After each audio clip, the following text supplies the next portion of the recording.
Yo, Atlas speaking, and welcome to part 3 of What If I Was Reborn as Soka of the Water Tribe with the Gamer System.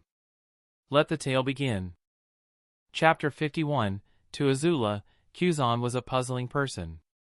Due to their talk, she knew quite a lot about him, but still, he only became more puzzling. Normally she would have burned someone's face off if they acted like that and made them spill their secrets. Still, initially, she had thought that he might be a little suspicious. Even after their talk, his identity was revealed that he was a genuine living person of the Fire Nation. Though the information was hard to find, it was still there.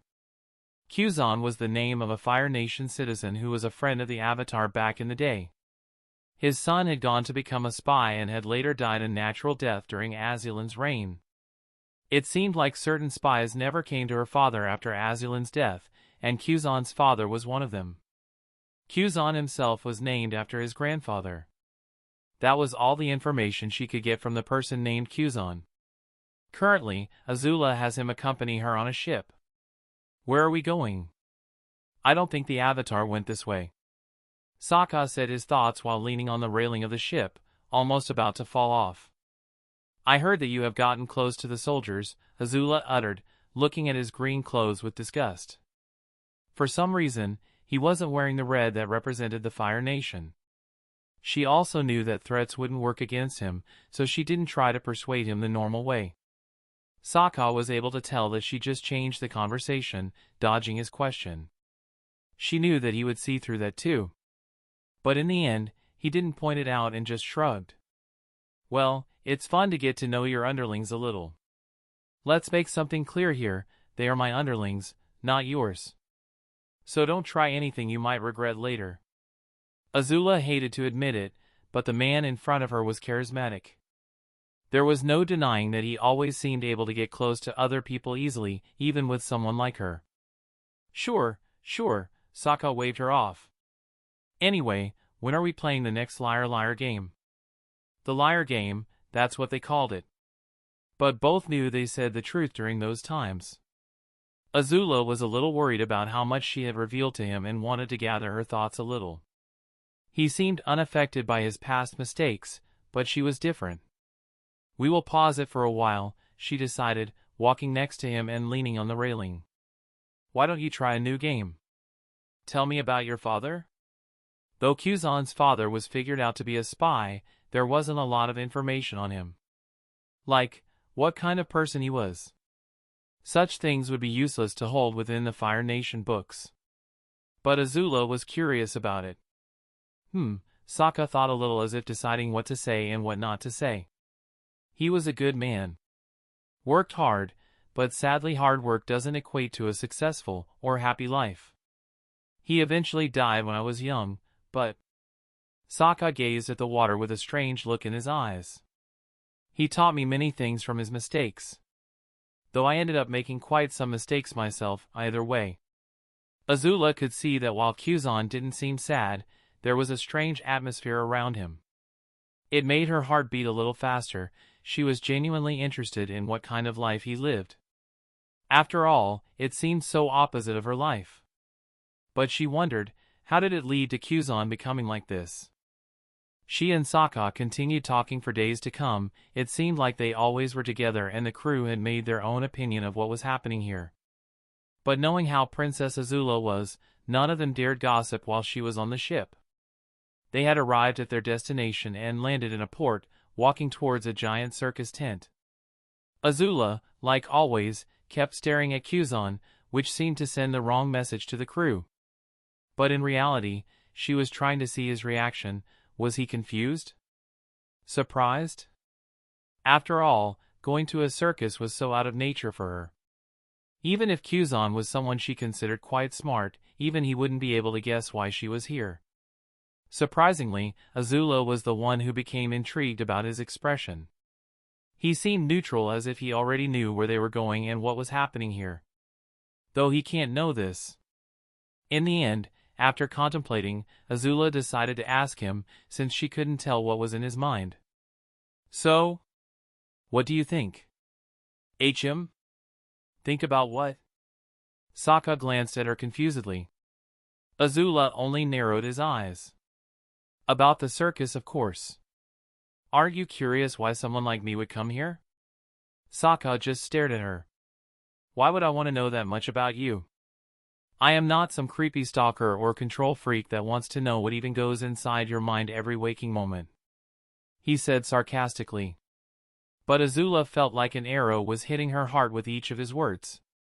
Because, by the way, he was describing things, it seemed like he was talking about her. With a heavy sigh, Azula calmed herself and didn't show any emotions on her face. I am not a stalker. You are just a suspicious guy I want to know about, she thought, trying to console herself that she wasn't being creepy about him in any way. Soka POV. Azula! Yells out a girl, with an excited voice. I didn't even need to look at her to know that it was Ty Lee. The gymnastic girl walked towards her friend doing a backflip and bowed down respectfully in front of her. Princess Azula. Ty Lee, I need you to help me catch the Avatar, Azula laid it on directly, without even trying to entice her. She needs to learn a lot about how to handle people like a leader.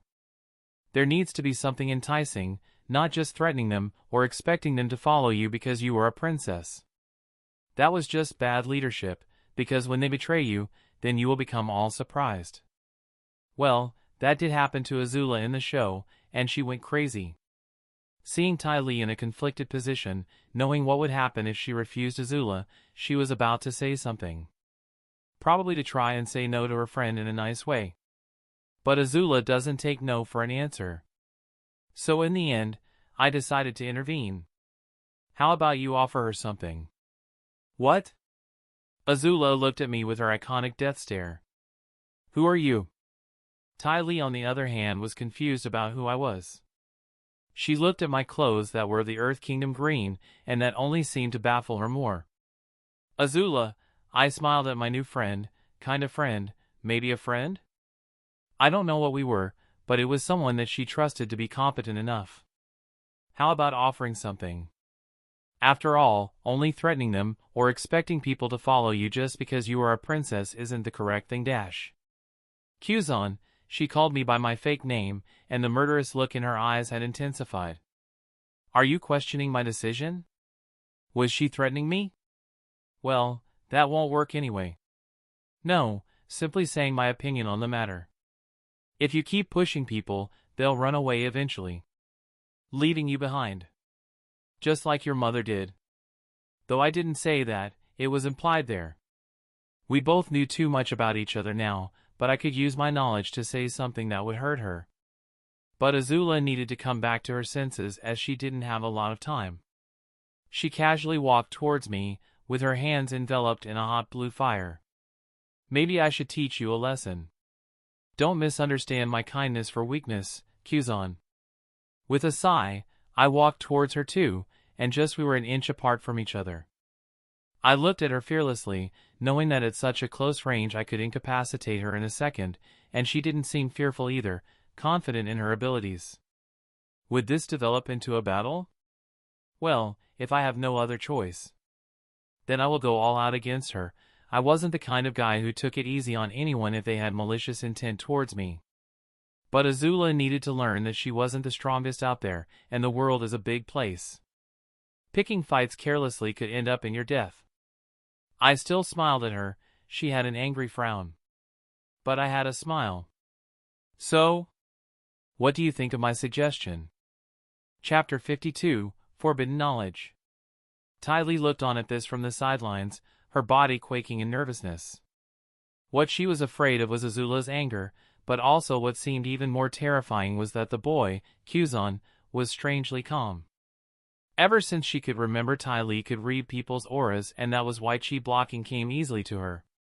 But right now she was seeing something strange. Normally people's aura would change colors and fluctuate depending on their emotions. But Kuzan's aura was strange. His didn't fluctuate even though he should be feeling something. His feelings seemed very calm. Ty Lee imagined that if she could see the aura of an inanimate object, then this was how it should be. Guys, let's stop fighting. How about being friends? She nervously intervened, knowing that this might get her in danger, but she was worried about Azula too, as Kuzan seemed very strange. Azula, on the other hand, was still enraged and ready to fight him. But hearing Ty Lee's voice calmed her down, so in usual Azula style, she smiled. Kuzan, you should be more careful when you speak. Not everyone is as benevolent as me.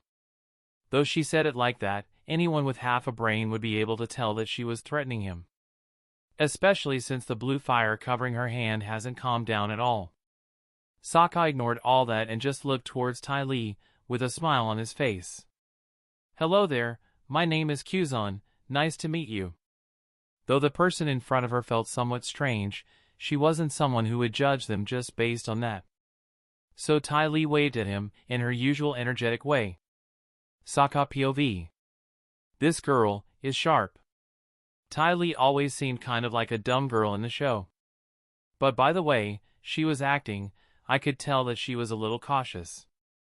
Usually, she would be more energetic and even hug people, yet she hasn't offered even a handshake. Also, when our eyes meet she looks away. Now she either has a crush or is cautious of me. I am more inclined to believe the latter because we just met.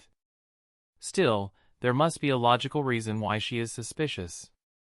Many thoughts and facts went through my mind about Ty Lee.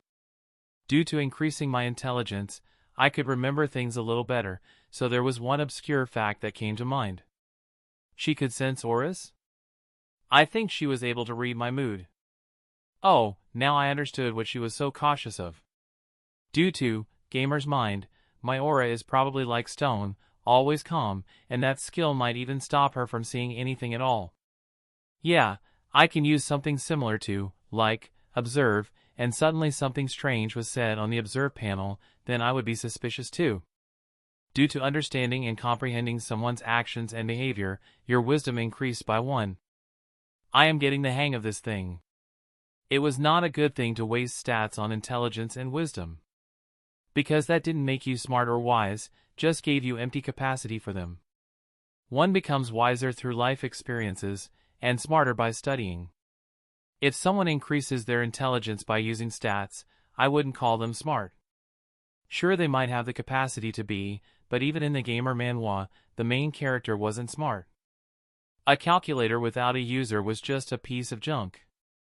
Well, that was the way I saw things at least. It doesn't necessarily make them true just because I think so, but at least that was the understanding I had of the situation. So with all of that in mind, I tried to cook up a plan that would fix the problem between me and Ty Lee. While it was unexpected, it was better to mend these things than let them evolve into something worse. Anyway, Azula, do we involve her in our liar game? I asked her. She looked at me coldly, and that was enough of an answer. Well, when do we get back? I have another trick I want to teach you. Sure, she nodded, and I could see the excitement in her eyes. Essentially, I had become YouTube for her. Very addictive if you spend too much time on it researching and learning useless things that you will forget soon. She turned towards Ty Lee and with a fiery look in her eyes asked again. Do you want to join me in capturing the Avatar? Azula, that's threatening. She didn't listen at all to what I was trying to teach her. Oh well, sometimes it requires listening to the same thing more than once to understand it. Things like these would add up. It's no wonder in the original story Ty Lee ended up betraying her. The walk back to the ship was awkwardly silent. Hey, guys! Is the ship cool? Asked Ty Lee, trying to add some conversation. The silence that followed made even me get second-hand embarrassment from her. Geez, this is awkward. I better start fixing this before the relationships turn sour. Azula was all serious and didn't seem angry at me, but she probably was. A princess who always has everyone listen to her, she needed to learn how to stop believing that titles give you power. Well, she will have to learn about it eventually. But how do I make her understand? She was at that age where she didn't know what to do with her life and would follow what Ozai told her. What does Azula want? I had no idea what she wanted. That was something she had to discover by herself. So, why would Azula choose you, Ty Lee? Soka wondered, knowing the answer already, but deciding to start a conversation this way. She is strong and someone I can trust to be competent. Azula was the one to answer that. Are you still mad? He asked jokingly. But she didn't answer. But Sokka didn't mind that and continued. Do you know that everyone lives a life wearing masks without knowing? It's quite an amazing concept. We are going to spar a little when we go to the ship if you are going to be traveling with us. I need to make sure that you are strong enough to keep up. Azula stated, her eyes were sharp like a knife as she looked at him. I thought you wouldn't have to lie to me by now. So how about you tell me the truth? Sokka requested calmly. He understood that Azula wasn't someone who would need to hide her intentions from him, as he would be able to see through her. Ty Lee wanted to stop them from fighting as she felt like this was her fault, as it all started with Kuzan standing up for her. But she knew that no matter what she said, it was too late to stop Azula. She felt kind of bad for feeling so suspicious of him. But she couldn't get rid of this instinct of hers that said that there was more than seemed to it to him. I want to destroy you, Azula said, her eyes seeming to ignite into a dangerous fire. I will crush and show you where you belong. Beneath my feet. As she said that, Azula glanced at Kuzan, trying to peek at what his face looked like. Was he nervous? Or fearless like always?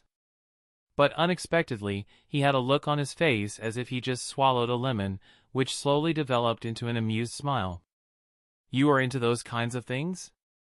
Well, it shouldn't come as a surprise, it suits you. This confused her, while Ty Lee seemed to get what he meant and blushed, covering her face in shame. Huh? Azula frowned, annoyed that she didn't understand something. Sokka chuckled. You are more pure-minded than I thought too. He then stopped, thinking of how to explain it to her, and continued. But what I mean by it is, for example, you want to crush, destroy, and dominate me, right? Obviously. She still didn't understand what he meant like this. To Azula, crushing, dominating, and destroying the enemy was something she had been training and learning since childhood. I still don't see what you find funny, she glanced at Ty Lee. Also, why are you embarrassed? And nothing. Ty Lee tried to change the situation, not wanting to answer such a question. But she failed terribly, and it made Azula even more curious. It seems like our innocent circus girl knows a lot more than she lets on. Wonder what book she read it from. I still don't quite see what makes this funny for you and embarrassing for her, Azula insisted, irritated at not getting an answer. Sokka felt like someone who would have to give the whole birds and bees talk to a girl like her. He wasn't the right person to have that conversation with, but he was also amused just how naive Azula was about these things, and a large smile, filled with mischievous thoughts, appeared on his face. Well, my dear friend, Azula, let me introduce you to the world of S&M. Ty Lee tried walking slower than them so she would stay behind and stay with the guards, just outside of earshot. But Sokka grabbed her hand and put an arm around the pretty circus girl. Where do you think you are going? I want to hear how you learned of this too. This world had no internet, but it had quite some explicit books. So he wanted to hear some juicy stories. His love for drama and embarrassing stories was lit within his heart. The spar that he would have with Azula went to the back of his mind as he was more concentrated on something else. Now, let me show you the world of S&M. I think someone like Azula should like it. First, let's start with Dash. Ding! New quest. Teach Azula about S&M. The princess of the Fire Nation grew up isolated and always alone. Introduce her to concepts from the outside world. Objective 1. Explain to Azula about S&M. Objective 2. Embarrass Ty Lee. Objective 3. Make Ty Lee tell her story about where she learned of this. Rewards: Experience. Whip of Pain. Gag of Quietness. Blindfold of Darkness. Sokka just stared at the rewards displayed in front of him. He didn't know if he wanted a quest like this, because the rewards were weird. The only reason he was doing this was to entertain himself and get closer to Azula. So with that in mind, he dismissed the gamer interface panel and continued what he would have done anyway. Chapter 53, Azula was left embarrassed, and Ty Lee wasn't far from it either as she explained how she accidentally got a book from one of the other female circus members. She held onto it and never returned it. So yeah, that's the general gist of it, Soka said with a proud smirk. Quest completed. Rewards have been deposited in your inventory. He ignored the notification and continued talking.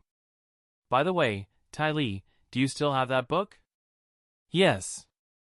She answered softly. Well, we are gonna read it together. Such debauchery, people enjoying pain? That's stupid. To Azula it felt weird and unnatural that people enjoyed things like that. Kuzan, how do you know this? He had been asking Ty Lee and teasing her for so long. But as they arrived at the docks, Soka decided to change the subject and point at it. Oh, look, it's the ship. We should go and spar now. This made Azula narrow her eyes. You are going to tell me that? After making us like this, the least you can do is tell us a little about yourself. That wording is horrible, Soka muttered, just out of Azula's hearing, but Ty Lee heard it and contemplated her friend's words once again and it made her chuckle. Well, do you want a lie or the truth? The truth, obviously, Azula said as if it was obvious. I had a girlfriend that was into it. She was masochistic. Though not to an excessive degree. She even taught me how to choke someone without leaving marks. Want to try that, Azula? He asked, jokingly. Do that and I will burn your hands off, she answered simply. As they walked into the ship, Azula wasn't angry anymore and Ty Lee seemed amused by some of the ridiculous stories Soka told. By now, no one cared about the spar, but Azula still insisted on holding it. Soka requested a week break if he won. She accepted such conditions due to being confident in winning.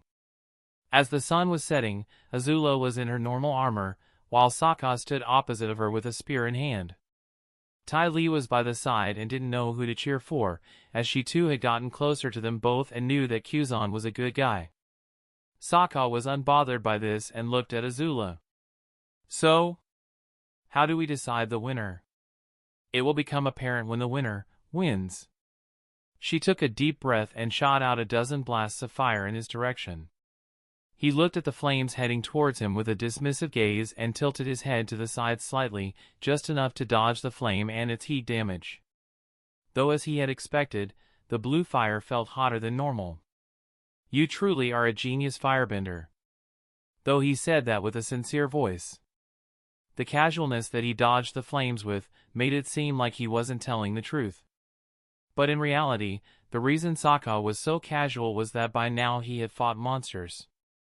While Azula was agile and quite close to his level of speed, in comparison to the Nemean lion she was slow. Seeing this, Azula closed the distance, normally doing so against a spear user would be their weakness.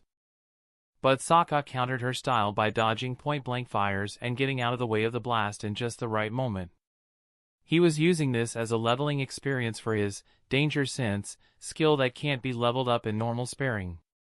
Because the sparring opponent wouldn't want to hurt him, but Azula did.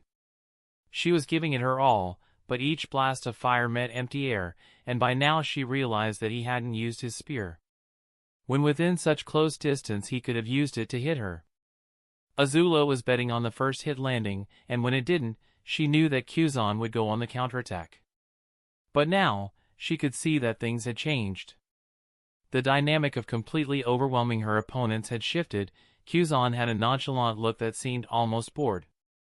This enraged Azula, which made her come up with a new idea because as he dodged the next blast of fire, his body was left in a strange position.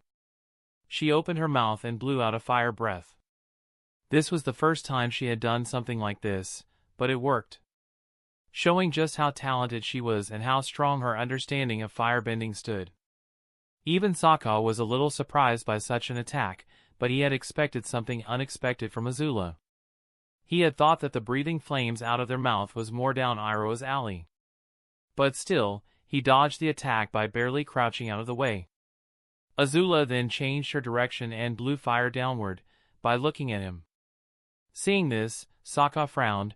Normally he would have used his palm to hit her lower jaw and shut her mouth. causing the fire to blast on her face, killing her, and at best, disfiguring her horribly. But he kept himself from doing that, and instead used his spear to trip Azula, and jump back, while the spear burned due to being within the radius of the flames being breathed out by her. Sokka didn't mind and just rushed. Azula used the momentum of her fall to go into a one-handed handstand and blast fire with her feet, causing Sokka to jump back again. Be careful next time. I could have used the palm of my hand to shut your mouth while you were breathing fire. I don't think either of us would want that. So next time you do something like it, remember, enemies won't hold back. Sokka warned her, and as the image of what would happen in that scenario came to Azula's mind, she winced. Thanks, she whispered, so low that even Sokka was unable to hear her. Right now, she was pushed to the corner and planned to use lightning. But stopping herself, for the first time in her life, Azula showed mercy to an opponent. She didn't think Sokka could dodge lightning, no matter how fast he was. So instead, since he had spared her, she put her guard down and looked him in the eyes. Her gaze was as cold as always. It's your win this time. She knew that some of the guards heard her, and this would lower her power within her crew. But she didn't want to hurt someone like Sokka. He was more useful than her honor. At least that was what she told herself. Sokka POV. Did the usually driven and cruel Azula just compromise? Willing to give up some of her reputation for this? I don't think Ozai will like this when it reaches his ears. Well, if she was willing to do this much for me, I will do the same for her. So with a smile on my face, I respectfully clasped my hands, so any guard that saw us would see that Azula was still in charge. I didn't want to usurp her authority. Thanks for your kindness, Azula. I know the royal family can use lightning. Someone like you must be extra good at it too. So, thanks for not using it. That thing is dangerous for a simple spar. She stared at me curiously at first but then smiled. Yes, you should be thankful. Ah, so she caught on to what I was doing. This girl was smart, at such a young age being able to read such political power moves. Well, our friendship was now fixed and had grown even stronger. She should understand by now that I wasn't here to usurp her, and my opinions are only what I think, and that I have her best interests in mind. Sure, you can go and have your 1-week break. Meet us in Omashu after this is all over. Azula ordered as if I was a subordinate. But the look on her face said something different. Do you need any guards? No, I am quite good by myself. They would just slow me down. With that said, I walked out of the ship. Leaving some of my stuff behind wouldn't make her think that I was leaving her. Though my important stuff was in the inventory, she didn't need to know that. So with that said, he went and jumped off the ship and swam to shore. Azula frowned. He didn't even ask for food or money. Ty Lee rushed Azula and hugged her, glad that the spar didn't develop into a real fight. Come on, Azula, you are worried about him, right? Will he eat enough? Is he cold? The answer she got was in the form of Azula lighting up a fire in her hand and bringing it close to her friend. I am joking, just joking, Ty Lee said, but her demeanor didn't show any regret as she kept rubbing her cheek against Azula's. She was glad that she saw an aura around her friend that Ty Lee never thought she would see. Chapter 54, Katara with Kiwi on her shoulder went to gather some water for the group. As a waterbender, she could carry the water easily, so she was the most efficient choice to do so. The cute fox was a nice addition that kept her company during such short trips, and would always protect her friend no matter what, even though it was so small. Kiwi, do you want some sugarcane? She asked the little fox, noticing that there was a lot of sugarcane around them. Katara didn't know exactly what foxes ate, but tried to offer Kiwi any edible things that she could think of. The little fox was smart enough to know what she could eat and what not to eat. Kiwi shook her head and rubbed her cheek against Katara, making the young waterbender chuckle. Come on now, Kiwi, don't be so cute. Sister, don't spoil her too much. I wouldn't want emergency food number 2 to become spoiled. Sokka's voice sounded out as Katara looked around but couldn't see him. Up here. She looked up and saw him hanging by a branch with one hand while on the other he had a big fish and a hook. I caught us some dinner too. So emergency food number 2 lives another day. Hey! I told you not to call her that in front of Kiwi, she pouted while comforting the little fox. Also, I don't spoil her too much. Soka stared at his sister with a suspicious look but didn't say anything. They both knew she spoiled the little fox too much. Suddenly he chuckled at the situation and she did too. As long as Kiwi was around, Soka knew that Katara would be safe. Because the little fox was technically a strong spirit, though it was too young. Soka POV. I had dismissed my clone and decided to meet with Katara. Since my water clone was close to the river, he was probably catching some fish as that was my job, so when I showed up with fish, Katara went along with it too. Every time I dismissed the clone, I made sure he went swimming into the water and then dismissed it, just in case someone I couldn't detect by using map was around. Well, if my clone hadn't gone fishing, then the situation would have been weird, as I now had a big fish in my hand out of nowhere. I was okay with that kind of development too. Just thinking of the look on Katara's face makes me want to do it. Damn, if only there wasn't a war going on, I would have spent more time with my little sister. Also had some fun and enjoyed a whole new world. Asterisk. We went back and Aang was there, gathering some plants and ready to make some soup for himself. Wow, that's a big fish. Your fishing feels like it's getting better every day, Aang commented, and he wasn't wrong, as my fishing skill does continue to level up at a steady pace. Though it was mostly due to luck, because no matter how good of a fisherman someone was, sometimes without luck, you won't catch anything. I started a fire by using some flint and started cooking. Yes, I know. You are still free to join my meat-eating ways. Aang chuckled.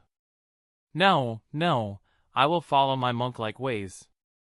You are free to join me, Soka. That was when I noticed Katara's necklace on the ground. This girl needs to be more careful with things like these. I crouched down, picking it up. Hey sis, don't leave these things on the ground or I might step on them. Possibly with the intention to make you angry. Katara saw that and went to grab her necklace, but I raised my hand and she wasn't able to reach it. Let me make sure that it's tied on correctly.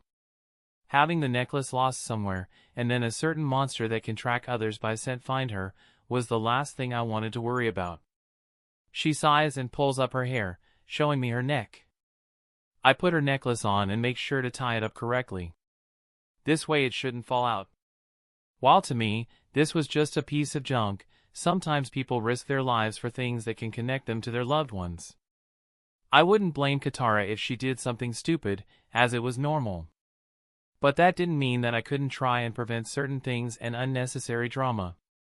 It looks good on you, Aang complimented her, trying to get on my sister's good side. Well, Katara would refuse, but it's time I added a little more fuel to the fire. Ah, young love. Aang blushed in embarrassment as expected. But Katara was different, there wasn't even a speck of embarrassment on her. She just chuckled. Soka, don't joke around like that. Aang is like a good friend and little brother to me. I saw the mighty avatar crumble and look down, his mood spiraling downward like a meteor, due to the words he hears.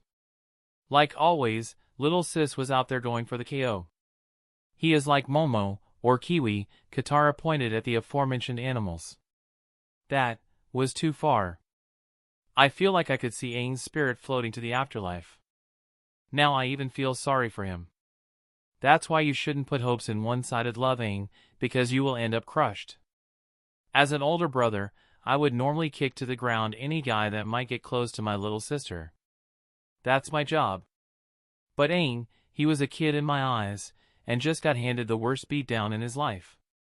So as a good friend, I went to him and put my arm around his shoulder. How about we go and get resupplied in the nearby village? Maybe this way I might get Aang to meet some new girl to get a crush on before Katara crushes the poor guy's self-confidence. He is 12, it takes a lot of courage to say anything to a girl at that age. I am coming along, said Katara happily, not having noticed the emotional damage she had done. She was a cold and cruel emotionless killer. Okay, maybe I was exaggerating a little about her. But Aang was going there to recover. Well, hopefully, she doesn't say anything, but I couldn't say no to my little sister. Aang was a good friend, but Katara was family. It is pretty obvious who I would choose between them. As they walked to a nearby village, they came into a place that had settled close to a volcano. So what are we missing? Salt? Spices? Inquired Katara, trying to be the responsible sister, like always. Well, nothing was missing, and we wouldn't need to even come here normally. But Aang needed to get his head straight and not worry about such things. Though the volcano close by was about to explode, saving these ignorant people from a burning and painful death sounded like a good idea. Why were they ignorant? Because they decided to believe a fortune teller whether the volcano would explode or not. There were a lot of stupid people out there in the world, and sometimes deaths like these were a cruel, but natural selection. But since there were children in that village too, I decided to help. Plus it would raise the Avatar's prestige, and gather more soldiers for our cause. Just imagine, the Avatar fighting against a volcano. That sounded very endearing, which would cause many people to join our cause. Well, this was a boring thing to think about, but necessary. People's minds were complex and they needed a cause to believe in. Aang was a 12-year-old, and whether he was the Avatar or not, most people wouldn't follow him. He failed them once and would do so again. Also, Aang was soft-spoken, awkward and a pacifist. Pretty much, he was the worst kind of a person you would want to take the side of in a war. So I had to compensate for his weaknesses. Complaining about his weakness, or trying to twist Aang's personality to be more warlike would be useless. Also, pacifist leaders usually thrive during times of peace, so that was a positive. Didn't you hear about Aunt Wu's fortune-telling about another marriage today? Yeah, that seems to be happening a lot lately. This village is blessed to have someone like Aunt Wu amongst us. The people around us spoke about Aunt Wu with a reverent voice, as if she could predict the future. At best she could give vague statements, which pretty much anyone could do. Katara had an excited smile on her face. Kindash. Sure, I could guess what Katara was going to say. Of course, someone her age would want to know her future. Let's go and falsely get our fates read. While I wasn't going to refute the existence of fate readers, since my existence alone proved that there were things beyond my understanding, for now. So being completely dismissive of a fate reading ability would be something short-sighted, but that didn't mean that I would believe any old granny that came around and said that they could tell me my future. In reality, fates shouldn't even be known to the user because sometimes just knowing the fate would make it set in stone. Like Oedipus, when his father banished him after learning that his son would kill him and marry his wife, his mother. He had the kid banished as an infant, and that inevitably led him to fulfill the prophecy without even meaning to. Then there was the kind of future sight, that just knowing about it, and the knowledge of what it held, would cause the future to change. This was my kind of future vision, because even if I had tried to act exactly like Sokka, eventually small things would have spiraled out of control and caused a change. Sokka, Katara, and Aang went to the fortune-teller, where a young girl, Meng, came out to greet them with a smile on her face. She was young and had 2 braids to her dark hair. Welcome, Aunt Wu has been expecting you. From what Sokka remembered, she was Aunt Wu's assistant and someone who would grow to have a crush on Aang.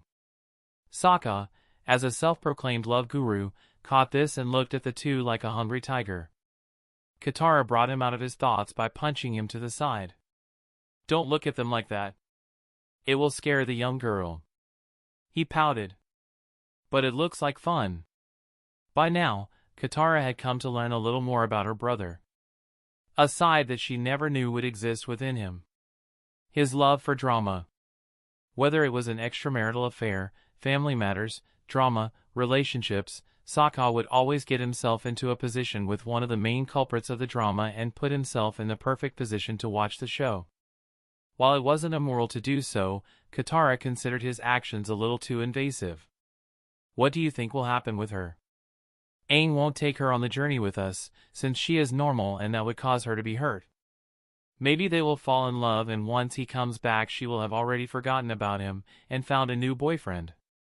Soka whispered what might happen in the future to Katara, and while she was interested, the stories he said were entertaining. At the same time, she didn't want to have her mind tainted by her brother. "Don't say such harsh things, Aang is your friend," she whispered back at Soka harshly. "But come on, this is a good drama. Also, I will help Aang get another girl if he is ever single," he muttered, trying to come up with an excuse for his actions. They were escorted into a room, while Katara and Soka continued whispering amongst each other. At the same time, the other girl tried to make moves on Aang, who seemed to not even notice them. Aunt Wu came forward. She was an old woman, but not old enough to be considered elderly. Soka would assume that she was around her 60s, and quite rich too due to the clothes she wore and the expensive-looking rings on her fingers. She must have scammed a lot of people in this small village to be able to get so rich in such a remote place. Soka contemplated, but didn't say anything out loud. The first one Aunt Wu looked at was Katara. "What are you going to ask me, dear? About who you will marry? How many children will you have? Or maybe some other boring question?" It seemed like the old woman was already bored and seemed to predict Katara's question without her even saying anything. While this seemed to impress others, Soka wasn't that impressed but disappointed instead. At that moment, he knew that she was a fake. While even she might believe in her methods, without a doubt, Aunt Wu was a fake. If she was a fate reader, she would have said something more concrete, something that only Katara knew. But instead, she said something obvious to Soka, which undoubtedly any girl Katara's age would ask. So seeing this, as they were all already sitting down, Soka laid back into the ground with his hands behind his head. The initial interest that he had was now all lost. Instead, now he was more concerned with the volcano and tried to think of a plan on how to fight against it. At the same time, on a port of an Earth Kingdom colony, Azula and Ty Lee stepped off the ship. They were going to meet another one of their friends. When Ty Lee got a curious, thoughtful look on her face, and without thinking much, wondered out loud, "Why do you think Kuzan got this break? Does he have a secret girlfriend maybe?" Azula stopped walking once she heard that. Only then did Ty Lee realize she said that out loud. "Oops. I mean, he probably doesn't, right?" Chapter 55, Fate? "I can change it." Aunt Wu narrowed her eyes as she glanced at Soka. Seeing the young man act so uninterested made it clear that he didn't believe in her ability. But that didn't bother her, because Aunt Wu knew her ability to predict the future was right and very accurate. She had learned and catalogued everything that would show her the future and what it meant. As the world's best future reader, Aunt Wu felt quite proud of the abilities she had spent so much time trying to perfect. "If you don't want to be here, no one's forcing you to stay." He shrugged. "Sorry if I sent the wrong message. I am just waiting for my sister to get her future read. I meant no disrespect to you in any way, I'm just very tired due to the journey." Aunt Wu didn't say anything and just stared at him for around a dozen seconds before turning back to Katara. Soka, though he glanced at her every now and then, could see that Aunt Wu was just waiting for him to say something. She was already ready to get into an argument with him. But in the end, Soka didn't like arguing with delusional people. In his eyes, Aunt Wu was just like that, someone with no such thing as the ability to read someone's future. Seeing the patience of the young man, Aunt Wu too decided to drop the matter and not pick a fight here. "So, what was your question again, young girl?" Katara excitedly smiled and said, "Who will I marry?" Aunt Wu almost sighs in boredom at such a simple question. But that would be unprofessional, and she didn't want to give Soka a reason to hate her. Just by the look in his eyes, she could tell that he was very protective of his little sister. "Come to my room, I will tell you," Aunt Wu mentioned with her hand for Katara to follow. Soka was calm, outwardly, but internally he was fuming. He didn't want Katara's mind to be poisoned by thoughts of the future. Thinking about the future too much would make someone forget to live in the present. Since she was at a young and impressionable age, Katara was quite open-minded at things like this. So Soka was worried that his sister might get too addicted to these fate-predicting things. The feeling of knowing the future can be quite intoxicating. Worse than any drug. Katara and Wu enter her room, and the young waterbender looks around in curiosity. There were many things in here, but quite a lot less than expected. There was a low-hanging table in the room, so they had to sit on the floor. Aunt Wu seemed to think and gazed at the items around her room. They all seemed like things that one would predict the future with. In the end, she chooses a deck of cards and puts them all face down on the table. Pick 2 of them. Katara was nervous and took a deep breath, picking one and flipping it over. It was a crude drawing of a man standing on the moon. What does this mean? Your love will be a great bender, who will be a lonely man who likes standing in the world with his own 2 feet, the elderly woman explained with a frown. This was a rare card to pull, and not many in the village had been able to do so.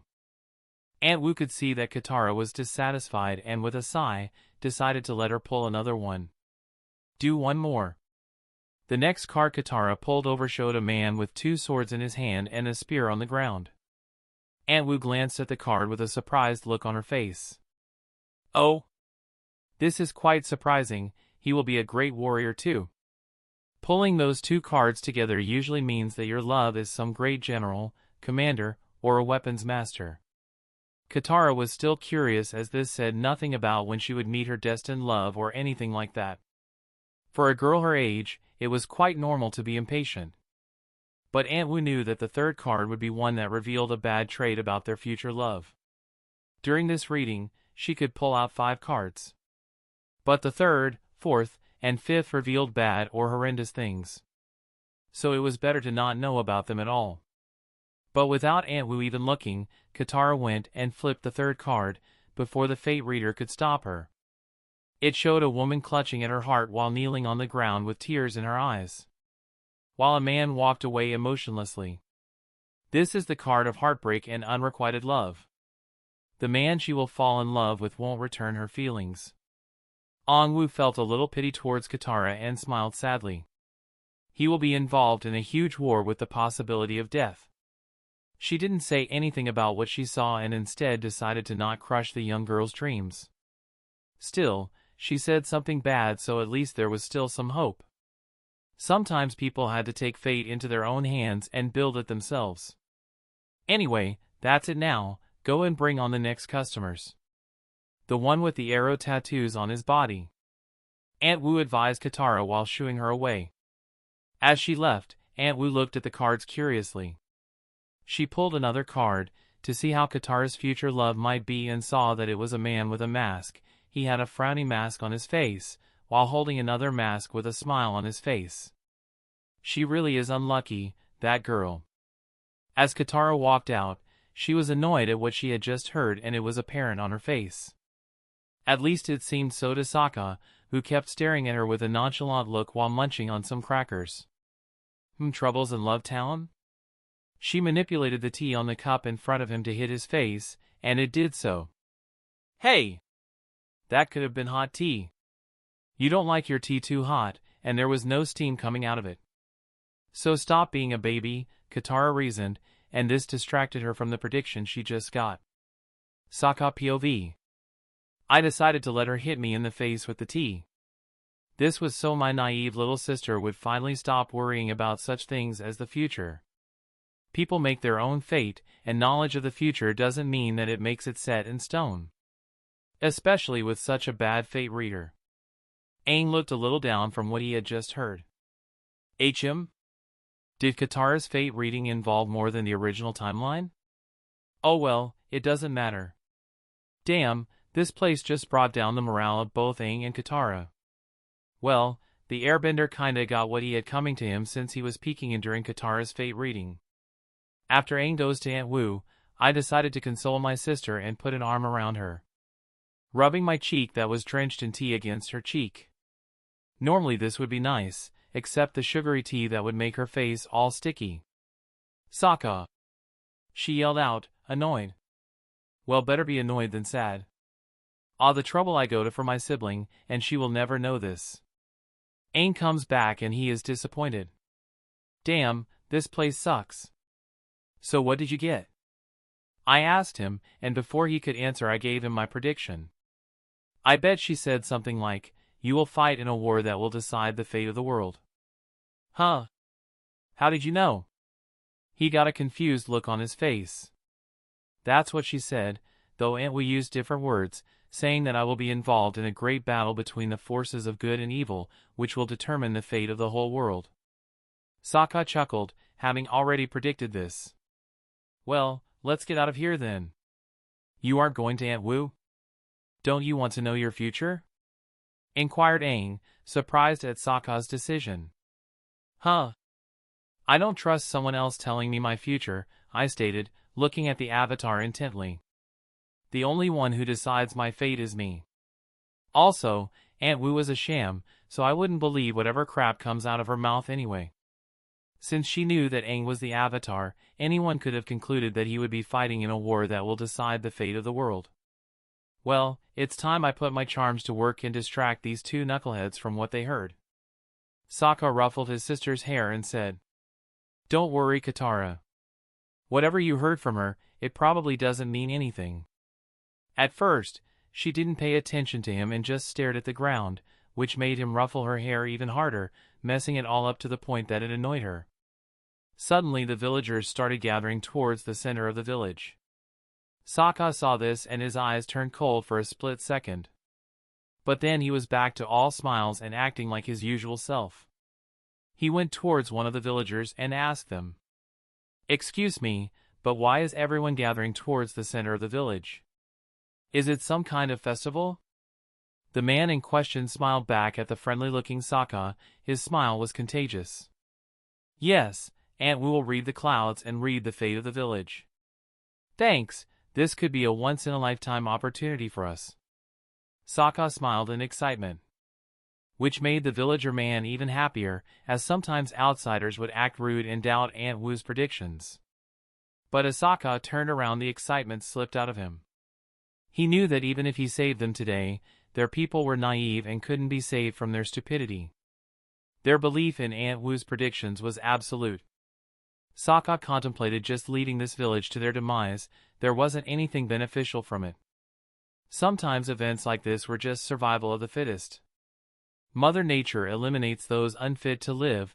That was the natural law of the world. But as Sokka saw children running happily while holding their parents' hands, he sighed. Children had no sin, and images of them burning on lava wasn't something he wanted in his memory. So with a sigh, he decided, well, time to fight against a volcano. Ding! You have got a new quest. Chapter 56, Cold Mercy. New quest. Save the village. Mapaku village is about to be destroyed by molten lava. Save it from its demise. Rewards, 40,000 EXP, Killer of Queens? Snakeskin. Sokka accepted the mission. There was no reason to refuse. So he accepted it and kept staring as Aunt Wu came to the highlighted stage and read the clouds. The villagers cheered as the message was positive, saying that the village wouldn't be destroyed by the volcano and that the harvest will be good. As always, Sokka sighed in disappointment. From what he had seen so far, Aunt Wu seemed to believe in her fate reading. This was a lot more dangerous than being a normal scammer. Vague phrases and promises were words that he wouldn't trust from someone like her. Seeing the cheering people, Sokka doesn't say anything and just observes. His eyes were like that of a hawk, observing everything around him. This village couldn't be saved from its naivety. No matter how he looked at the situation, he simply couldn't help someone who didn't want to be helped. In the end, he strolled through the market while Aang and Katara were practicing waterbending close by. Kiwi and Momo were with them too. Sokka looked through the stalls, trying to find anything worth it. He had invested quite a lot in luck, so he hoped to be able to find a hidden treasure in a junk store for cheap. He traveled through many stores and bought some things that caught his eye, putting them in his inventory. Coal-encrusted diamond. A rock that has golden coins hidden in it. Earthbending scroll.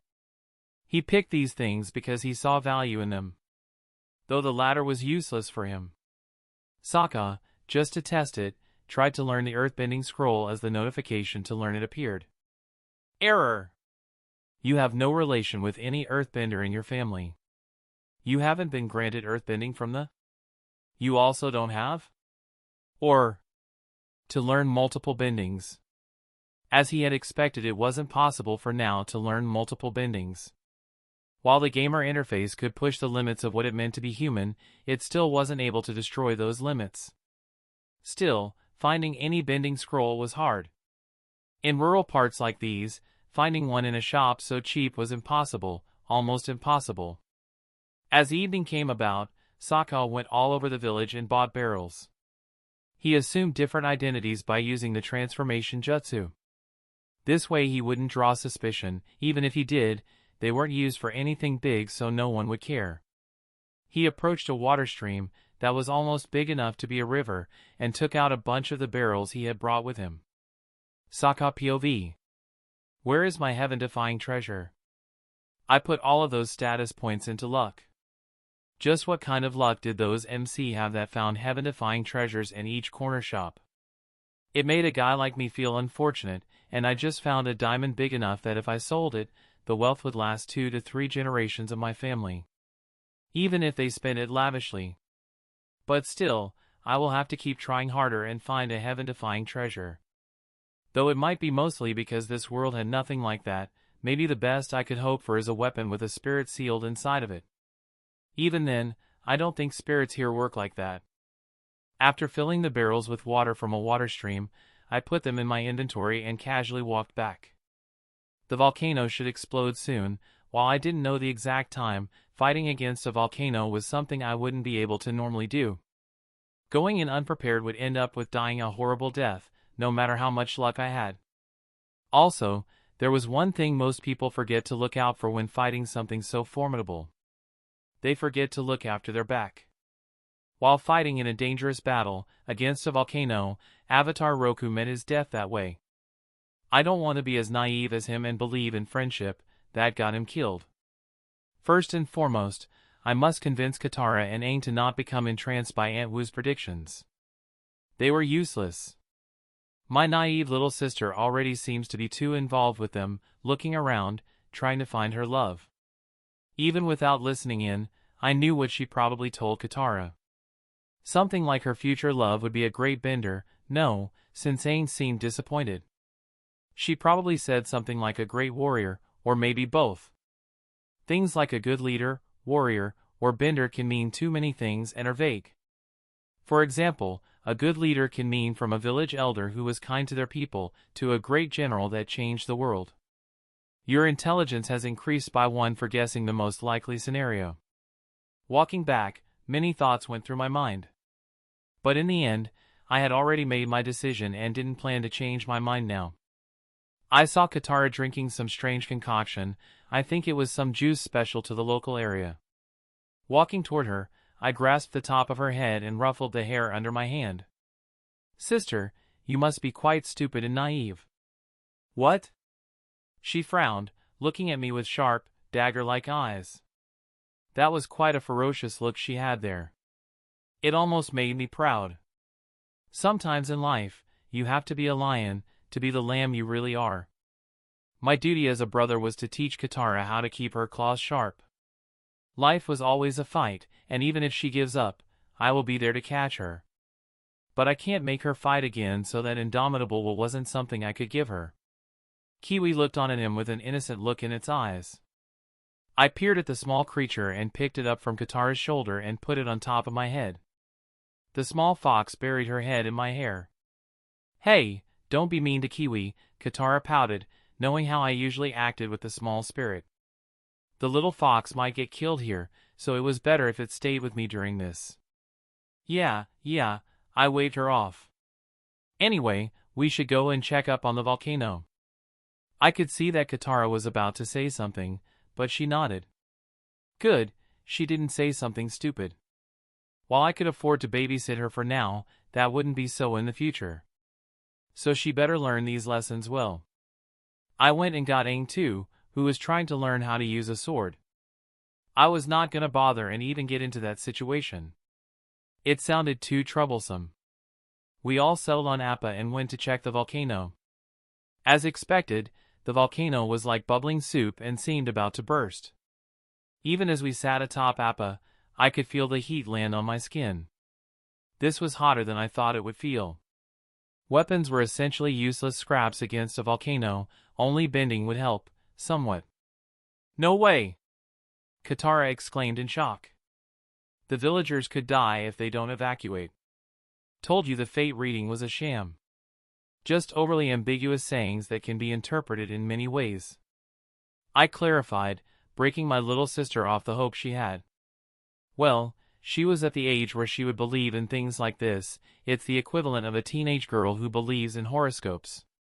Sadly, this was a harsh lesson that needed to be taught before she grew up, keeping to those beliefs. "We need to go and warn the villagers," Aang reasoned, interrupting me out of my thoughts. "Appa, yip yip." The sky bison went and flew back, toward the village. The wind hitting my face started getting hotter. It seemed like it wouldn't be long until the volcano bursts. As we landed, Aang hurriedly jumped down, using his airbending to soften the landing. He was in the middle of the market on a busy street, for a village that is. "Everyone! The volcano, it's going to erupt soon. We need to evacuate." The people stopped for a second, looking at Aang as if he was crazy, and they went on to do their daily tasks. What a crazy guy. Isn't that the Avatar? Avatar or whatever, Aunt Wu's predictions aren't wrong. Yeah, and our village has never been protected by the Avatar. But Aunt Wu has helped us many times. Aang could do nothing but look on in despair, as no one believed him.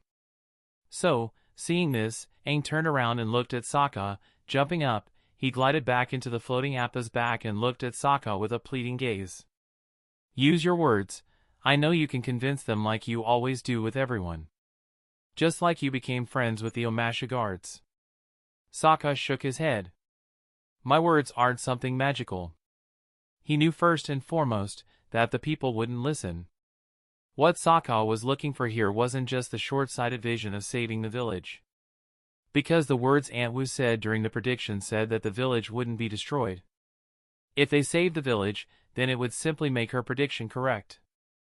Because she never said explicitly that the volcano wouldn't explode. Yes, wording like this was what made Aunt Wu a successful fate reader. But Sokka, getting with him in a battle of words. If he knew one thing, it was scammer-like sayings and words. Aang slumped, not knowing what to say next. But Sokka only put a hand on his friend's shoulder and said, "Let's get ready to fight a volcano." While both Katara and Aang were panicking in this situation.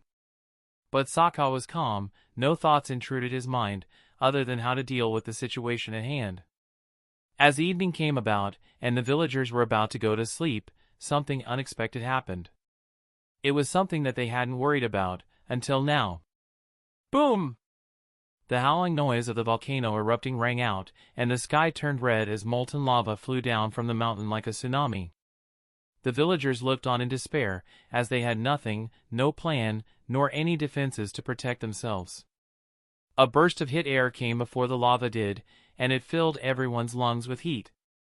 This caused some to start heavily coughing. Chapter 57 I Will Save Them My Way. As the volcano started flowing, Sokka immediately went towards the civilians. Most were frozen in fear and shock. "Everyone! Move it! Earthbenders, create walls. Don't grab anything, just run." That simple shout woke them up, and people started running in the opposite direction. While the earthbenders made walls, he ordered them where to make canals. Sokka made sure to instruct the panicked men clearly, so they didn't mess up. Aang on the other hand stared at the rushing lava fearfully and swallowed. But he took a deep breath to calm himself. Sokka had told him the plan, and it was to try and hold out as long as they could, so the civilians could escape. Katara was there to help him too, but she was even less confident in being able to do much here. Because she had very little water to work with, and the village well was nowhere near enough water to stop a volcano either. Soon, the lava came as a tidal wave, and Aang immediately used his airbending to cool off heaps of lava. Earthbenders stood atop the village walls, creating canals and trying to redirect the lava away. Katara too had been able to help more than she thought because as Sokka instructed her, she was able to catch any fire debris with water and stop it from hitting the villagers. Sokka on the other hand instructed and gathered the villagers in one place, leading the earthbenders to raise a platform higher than the walls and that it would lift all of the villagers. The shape of the platform was like that of a triangle and it would split the lava wave in two when it hit. Escaping from the village wasn't an option, and Sokka knew that they couldn't get to the sea in time because this village was deep in the mountains. Instead, what they had to do was resist and fight. But Aang alone wasn't able to stop all of the lava, and half of the village and a couple of earthbenders die, as debris slides down the mountain as they are pushed by the molten rock. Sokka observed this calmly, the screams of the men not bothering him, nor was the smell of melted-off flesh. The others were shocked and terrified. Keep your mind on the task to be done if you don't want to die. He once again made sure to say something to keep the people's mind away from what kind of painful death they could have. This time he wasn't addressing just the villagers, but Aang and Katara too. On the original timeline, the villagers had been prepared so they had been able to somewhat stop anyone from dying. That was due to Aang and Katara manipulating the clouds and making Aunt Wu look at them again. But Sokka knew that was just a temporary solution. By the end of the episode, people still had trusted Aunt Wu's predictions. So what about when the next volcano came? Would Aang be there each time to save them? Sokka had made the decision, he will save people his way. Tolerating stupidity was the last thing he would want to do. If he was going to bother saving someone, then he would do it the right way. Saving them and then letting them die by their naivety again would trump his efforts and make it useless. So even as the hot air licked his dry skin, he never faltered even once, knowing that if he decided to do something, he will see it to the end. For a whole hour, Aang continued cooling off the lava around the village, with Katara helping him, and Sokka protecting Katara, cutting anything dangerous that came within her vicinity. The earthbenders followed Sokka's orders religiously and were able to make a huge contribution to their efforts too. By now everyone was tired, and the heat was dehydrating everyone else except Sokka, who seemed okay, though Katara noticed that his movements were slower than usual. He is getting tired too, she thought. We can't hold on much longer. Suddenly, a bubble rose amongst the lava, and the molten rock splattered towards Aang. He was too distracted and tired to notice it. Aang! Look out! Katara yelled at him, and even though the Avatar turned around, it was too late. Boom! That was when a torrent of water burst through the lava, forming a dome of ice around Aang and taking the molten rock head-on. Thanks, Katara, Aang thanked her. I didn't know you could do that. I can't, muttered Katara, pointing towards a further spot of the walls. There stood a familiar, silver-haired man with 3 red lines on his face and blue armor. They knew him, he was Tobirama, the man that had stopped them from unknowingly destroying a village in the past, due to Jet tricking them. Katara was shocked. How was he able to pull out water from under the lava? Was he someone strong enough to pull up water from the deep underground rivers? Even she knew that was something absurd. He melodically raises his hands, and the frozen water turns back into liquid. Katara is entranced by the feat of waterbending that was happening in front of her. It was nothing short of amazing. This was no normal man waterbending, but it seemed more like the Avatar. Though Katara hadn't met other waterbenders, she instinctively knew that this man was one of the strongest out there. Waterbending isn't all about power, young girl. Fighting against strong enemies doesn't necessarily have to be a head-on fight, said Tobirama, looking at Katara. He took a deep breath and controlled a huge wave of water. He used the water to cool off the lava repeatedly, slowly but surely creating a wall of obsidian, using the volcano's power against itself. At least this time you are saving a village instead of destroying it. Katara kept staring in amazement. This was like something she had never seen before. Even from such a simple display, she could tell that it was something she might never be able to do. Slowly he created a triangular shape, with a sharp tip in front of the village that split the lava in two, making it go around the village. Something that they had been struggling for hours, had been handled by the man in minutes. Initially, Katara had thought that waterbending in here would be useless as the lava was too hot, it would only evaporate the water. The man looked at the villagers, and his eyes seemed to light up with joy. Katara wanted to ask Tobirama to teach her waterbending, but she felt inadequate in herself. She wanted to thank him at least, but as she looked up, she only saw a slow mist spreading from the place where he had been. Soka POV. I stealthily moved alongside the wall and used the mist to hide my movements. Going to my water clone, that was slower than the real me, but many should just attribute that to me getting tired. Dismissing it, I was behind my sister. Back into my normal form, I put a hand on her shoulder. Hey Katara, stop looking with starry eyes at a weird-looking person who creepily disappears after doing something. She came to her senses and muttered. A great waterbender and warrior. I guess I am never telling her who he really was. Also, I doubt she would be impressed if she knew that I had just put water barrels slightly below ground. So the feat of waterbending that I did wasn't as amazing as it seemed. On top of it all, even that was tiring as hell, just pulling such huge amounts of water and moving it around wasn't easy. I went toward Aang and made sure that he was okay. Are you hurt anywhere? No, he said, but a smile slowly came to his face as he glanced at the structure made of obsidian. But that guy is an amazing waterbender. I wish we could have had him as our waterbending master. Sorry Aang, but that was just the illusion of greatness. Not anything special. So, it seems like Aunt Wu was wrong.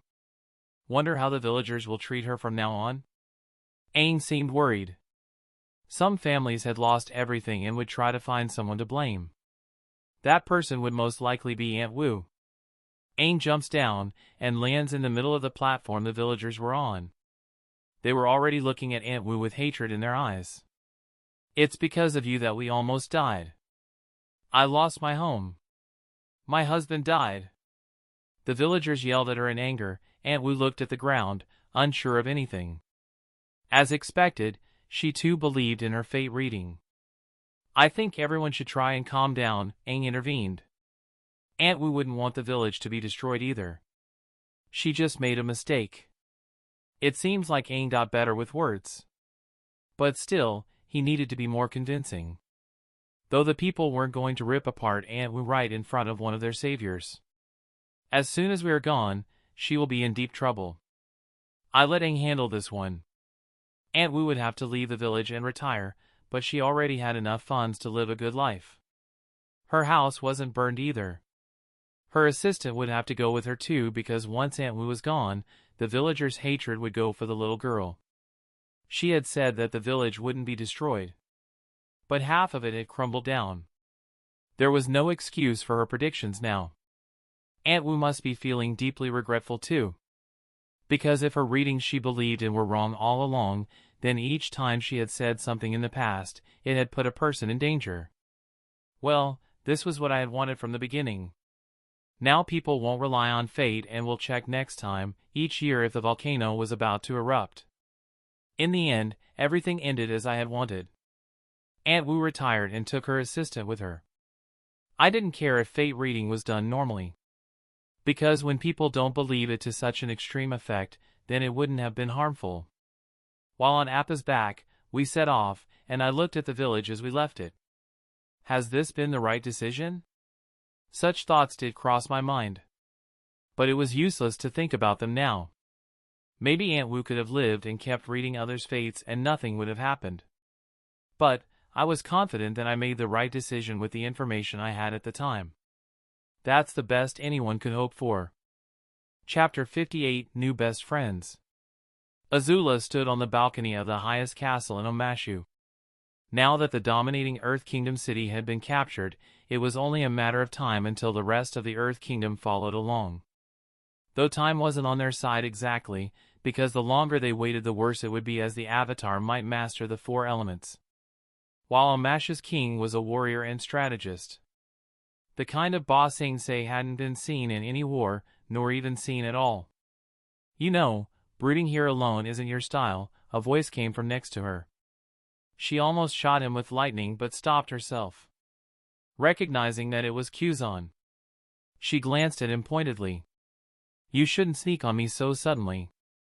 He only smiled mischievously. That look said as he was bound to do it again. You seem angry? Azula doesn't elaborate on that, because it had been almost a week since Kuzan was here and only now she realized just how boring it was without him around. She wanted to ask him where he was, but Azula felt as if she would express weakness and worry if she asked him. So instead, she went for the cruder approach. Next time he left, she would stick some spies on him. I was taking care of my little sister, but he answered without pause. They both knew that this would expose his weakness to Azula, but he did so without worry. As if he trusted her already, this almost made the princess smile, feeling that she was now the one in control. She is a little sickly. One day I might take you with me and we could visit her. Though I know that the chances of her liking you are slim to none, so be prepared for that. It seems like your sister is weak and already at death's door. Why do you even bother spending time with her? Azula asked him a ruthless, but a curious question. To her, it seemed like Kuzan was like her, a ruthless man, but maybe she had been wrong to make that assumption. Still, she insulted his sister in a roundabout way, so he would get angry. But unsurprisingly, Kuzan only chuckled. As always, he had a terrifying handle on his emotions. Just like Ty Lee had told her, it would be almost impossible for him to become angry, and that was something Azula believed in too. While my sister might be weak, she is still my sister, her blood runs through my veins. As an older brother, I must take care of her until she spreads her wings, explained Kuzan. As Azula turned around and started walking away, he followed along.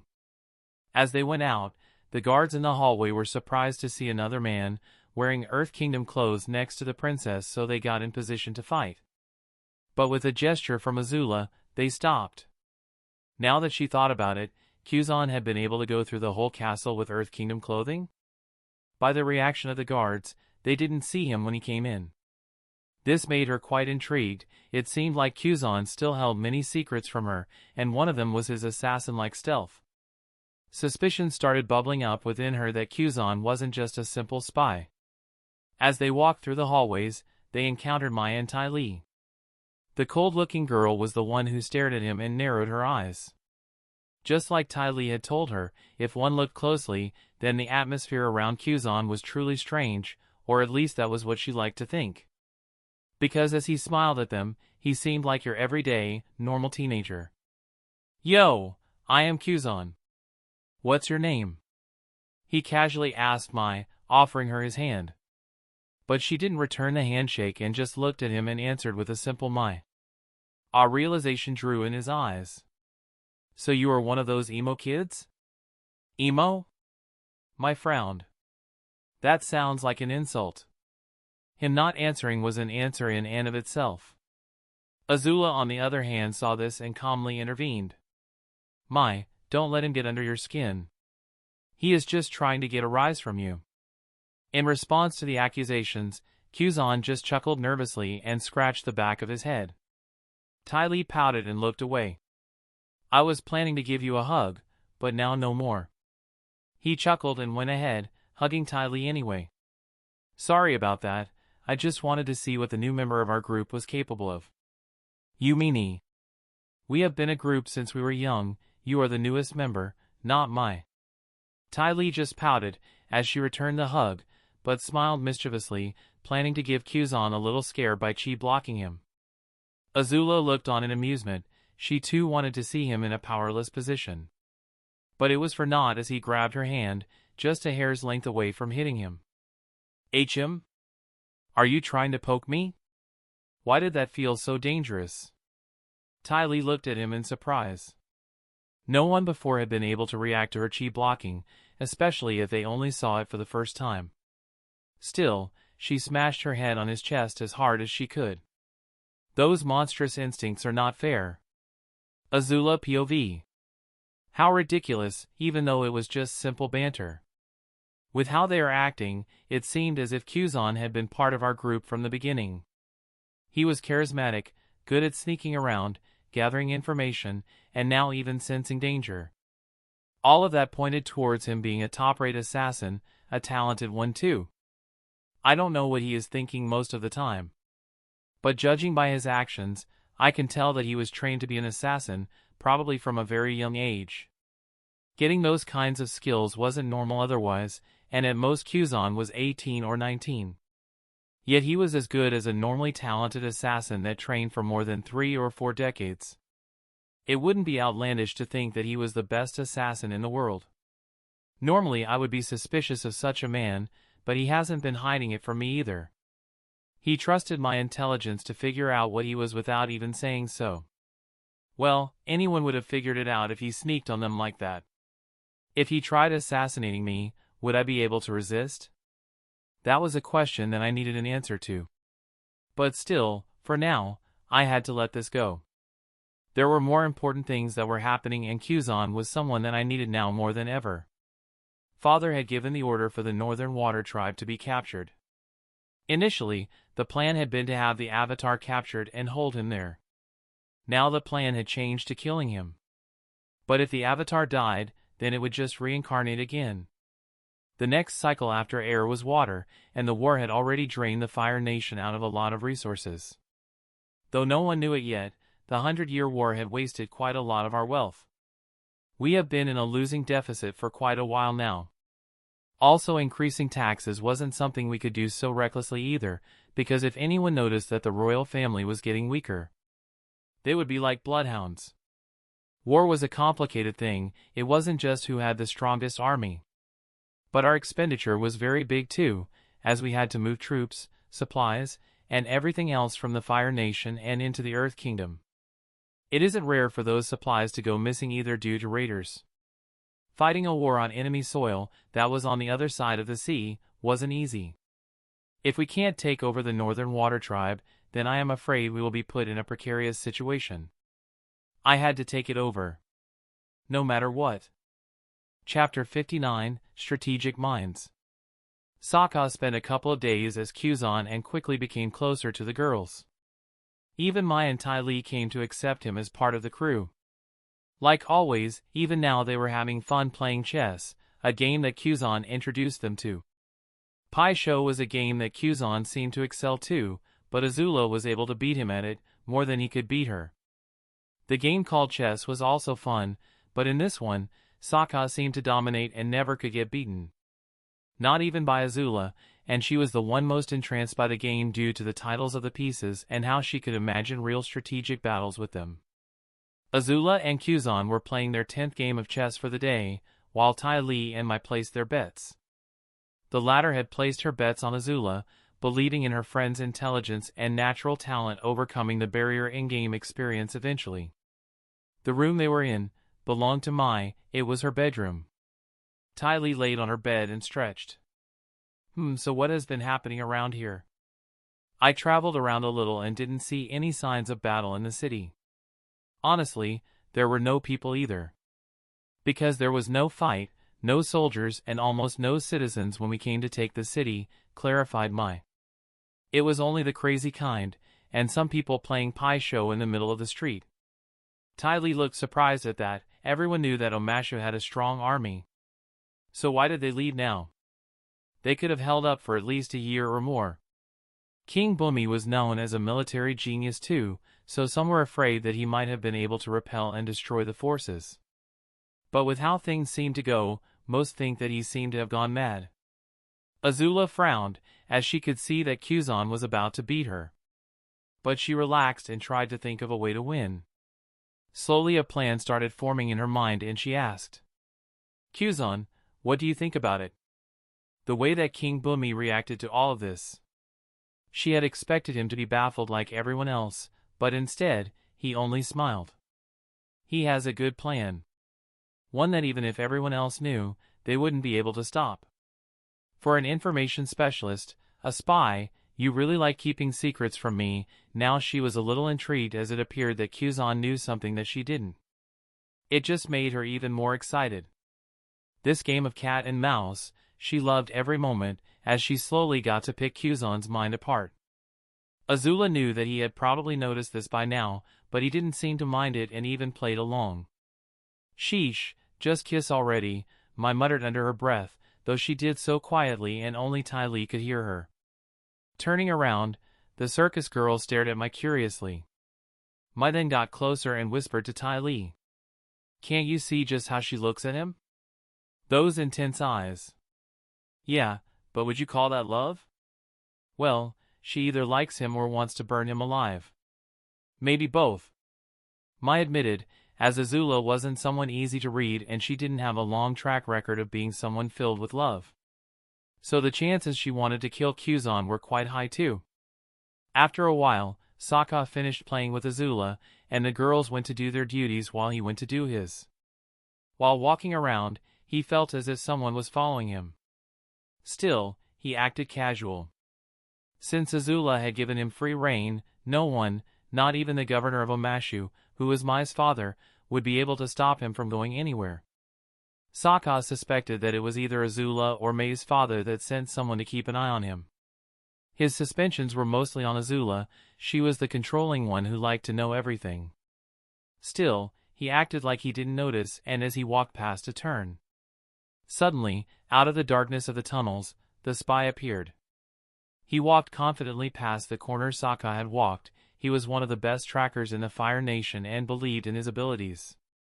There was no way a greenhorn who seemed to still be a teen would be able to notice him. But around the corner, he was met with Sokka's palm as he grabbed the man's face. His fingers were like steel talons as they dug in. Azula should stop hiring such second-rate spies, they suck at their job. As he said that, he punched the man in the liver and let him go. The man gasped for air as he fell to his knees. When getting punched in the liver, the body's reaction is to shut down due to shock. Even if you want to get up, you won't be able to. Sokka explained, as with a fast, phantom-like kick, he hit the man's chin. Instantly the spy fell unconscious. When hitting the chin, the head moves too rapidly and out of control, causing the brain to hit the inside of your skull. Sometimes that could cause swelling in the brain, and that could be dangerous. But for my speed and power, it might even cause bleeding inside the brain. That is almost guaranteed to leave you paralyzed. Sokka remembered the story of a talented young boxer who ended up this way due to some illegal punches to the back of the head. That was quite a sad story, but one where he had learned a lot from.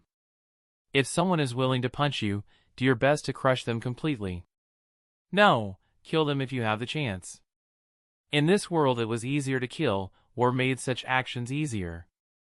He wasn't the kind of person that would spare someone who showed their fangs at him. The spy didn't exactly want to hurt him. But that was also why he gave the man a chance. He might survive, or he might not. These kinds of people were also easier to kill, as they had no families, and weren't exactly nice people either. By now, to become such a high-leveled spy, that someone like Azula was willing to use him, then he must have done some unthinkable stuff to earn this honorable position. Sokka wasn't a killer at heart and didn't like killing in general. But if it came down to it, he would eliminate anyone in his way without hesitation. As he walked down towards the cells, no guard stopped him as he went to the deepest parts of the ground in a thick metallic vault. Within there was Bumi, with a knowing smile on his face. Even though he was entrapped in a metallic coffin, he seemed unbothered by the situation. What took you so long? Sokka smiled. Sometimes people can get in the way of things. Anyway, tell me where the army is? Huh? The hell are you talking about, brat? I am just an old man whose people abandoned him because they thought he was crazy. Bumi laughed, with his iconic snort. Sokka sighed, running a hand through his face, canceling the illusion around himself. Bumi's eyes widened when he saw it. This was unbelievable. A legendary assassin skill like face-changing has appeared here? Sokka smirked. You groomed me to be your general leading this war. So now I need an army. For the first time in many years, Bumi was surprised by what he saw. Chapter 60, Old Man's Favor. Bumi sizzled in excitement. Normally he could predict most situations. That was due to his experience and long life. There hadn't been a lot of situations that he hadn't seen by now. But this was a first, a young man from the Southern Water Tribe, who also knew a face-switching ability. It seemed to be at a high level too, since he didn't need to create fake skin. Soka, on the other hand, was calm. His body stood straight and motionless like always. His breathing cycle didn't change either. There was no sign of panic or nervousness from him. This showed his skills at hiding his emotions, and Bumi couldn't help but think that Soka was an even better candidate than he initially thought. "Where did you learn something like that from?" inquired Bumi, cackling after the question, as if he had heard the funniest thing. "Here and there," Soka waved his hand. "There is not a lot to do in the southern water tribe, but learn skills and boringly train them repetitively." "Oh? That's a very vague explanation. It felt like you explained something. But in actuality, you didn't explain anything." Bumi explained what he had done, in key detail. He had seen straight through Soka. But knowing that the young man wouldn't say anything anymore either way, he decided to change the subject. "How did you get down here?" Soka pointed at his face as if to say that he already showed how. "Through the mask." Bumi, on the other hand, didn't feel any frustration at this, and only excitement. At his old age there was something he couldn't piece together. The sense of mystery made it even more exciting. "My army never moved and is there where the sun doesn't shine," Bumi muttered. His gaze filled with unusual glee. "Last time we met, you were passable and good, though a little violent. Now you are impressive. Calm and collected. I have never seen someone change as fast as you." Soka didn't say anything about that. He had his weaknesses, like everyone else. His emotions could run rampant too sometimes. With the gamer interface, if he hadn't grown at least this much, then he would consider himself useless. But he won't change Bumi's perception of him. It wasn't like the gamer interface was something he ever planned to reveal. Still, where the sun doesn't shine. The army hasn't moved? While to others that might seem like a hard riddle, to someone like Soka who previously had access to the internet, he might not be some riddle-solving genius, but he would easily guess that the people and army now were underground of Omashu. With that in mind, Soka started walking away, then he stopped as he was about to walk outside and turned around. "Please survive until the end of the war. Aang would be quite devastated if you died." After saying that, Soka walked off, closing the heavy steel door behind him. Azula was on Mai's bed with Ty Lee and Mai. As they lay down there, many thoughts went through the princess's mind. "Hey, Mai, you used to like Zuko, right?" Azula suddenly asked out of nowhere, surprising her friends. Mai stayed quiet about that, causing their friends to take it as a sign of confirmation. But Azula didn't mind. "So, what do you do when you like someone? Or want to date them?" "Kaya!" Ty Lee jumped up in joy. She couldn't believe what she was hearing and immediately went to hug Azula. The princess grabbed onto Mai and dragged her. "If I am suffering her either way, doing so alone would be troublesome."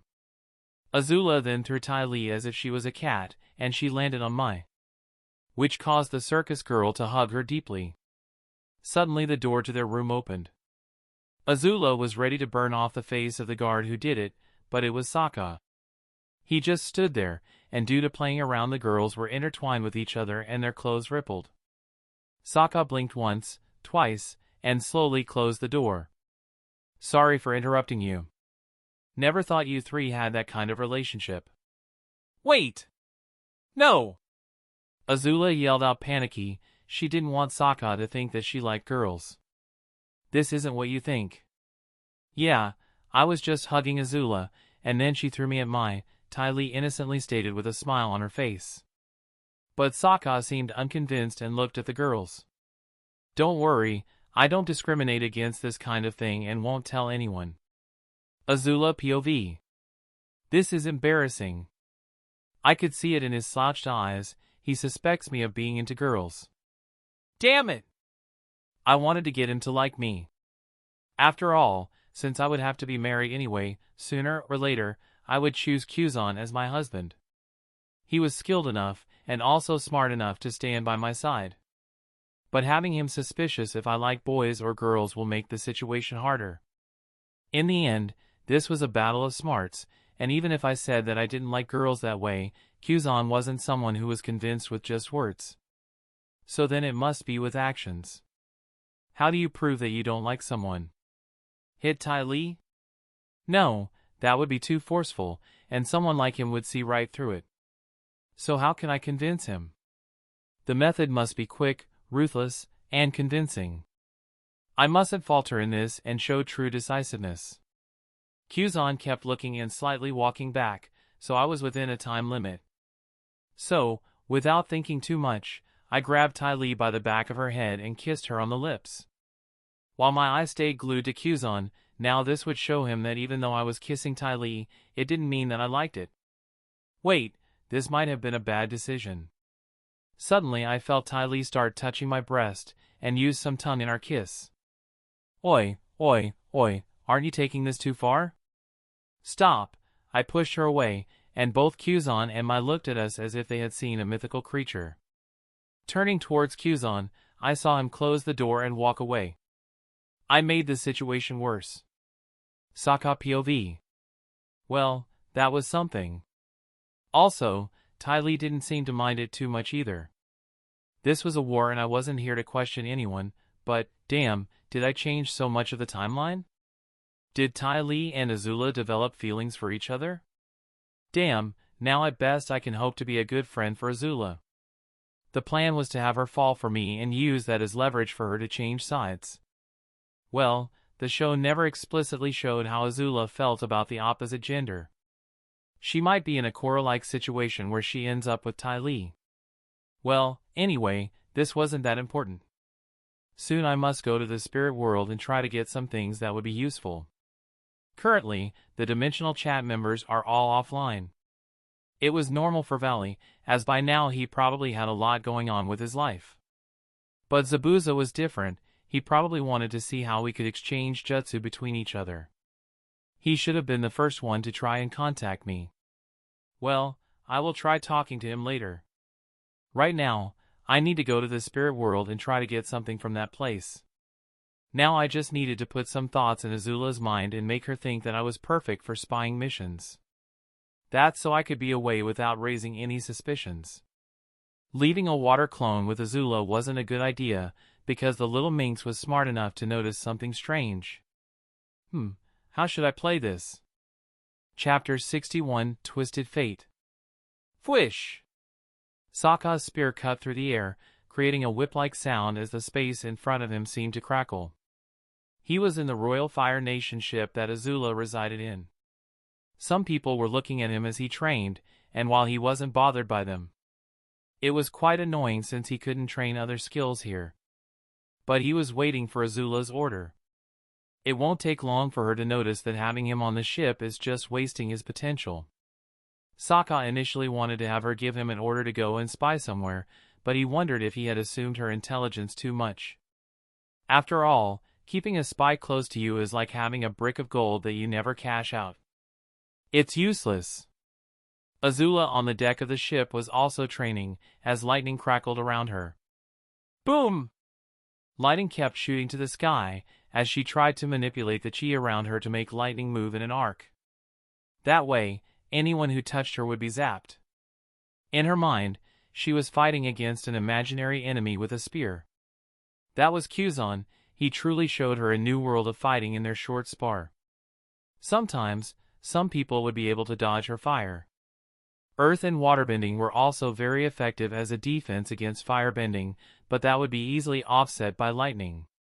She needed to be able to summon lightning at her fingertips with only a thought. Crackle! Her hair seemed to defy gravity as she moved through her moves, and the chi in her bot clashed into positive and negative. Lighting was called cold-blooded fire, and it required someone to have extreme control of their emotions, mind, and body. Ty Lee looked on from the sidelines and smiled. Mai, who was next to the gymnastic girl, looked at her strangely. Azula is special, said Ty Lee. How many people do you think can use lightning like that? I doubt even the Fire Lord can. Mai's eyes sharpened. Don't say such things out loud. If anyone hears it, Azula will be the one to execute you. Ty Lee pouted, clearly unconvinced. But it's the truth. Her talent is amazing, and she is still at an age where she can experience the best growth. The Fire Lord has already peaked. This annoyed Mai. She might agree with that, but it wasn't something she wanted to be said out loud.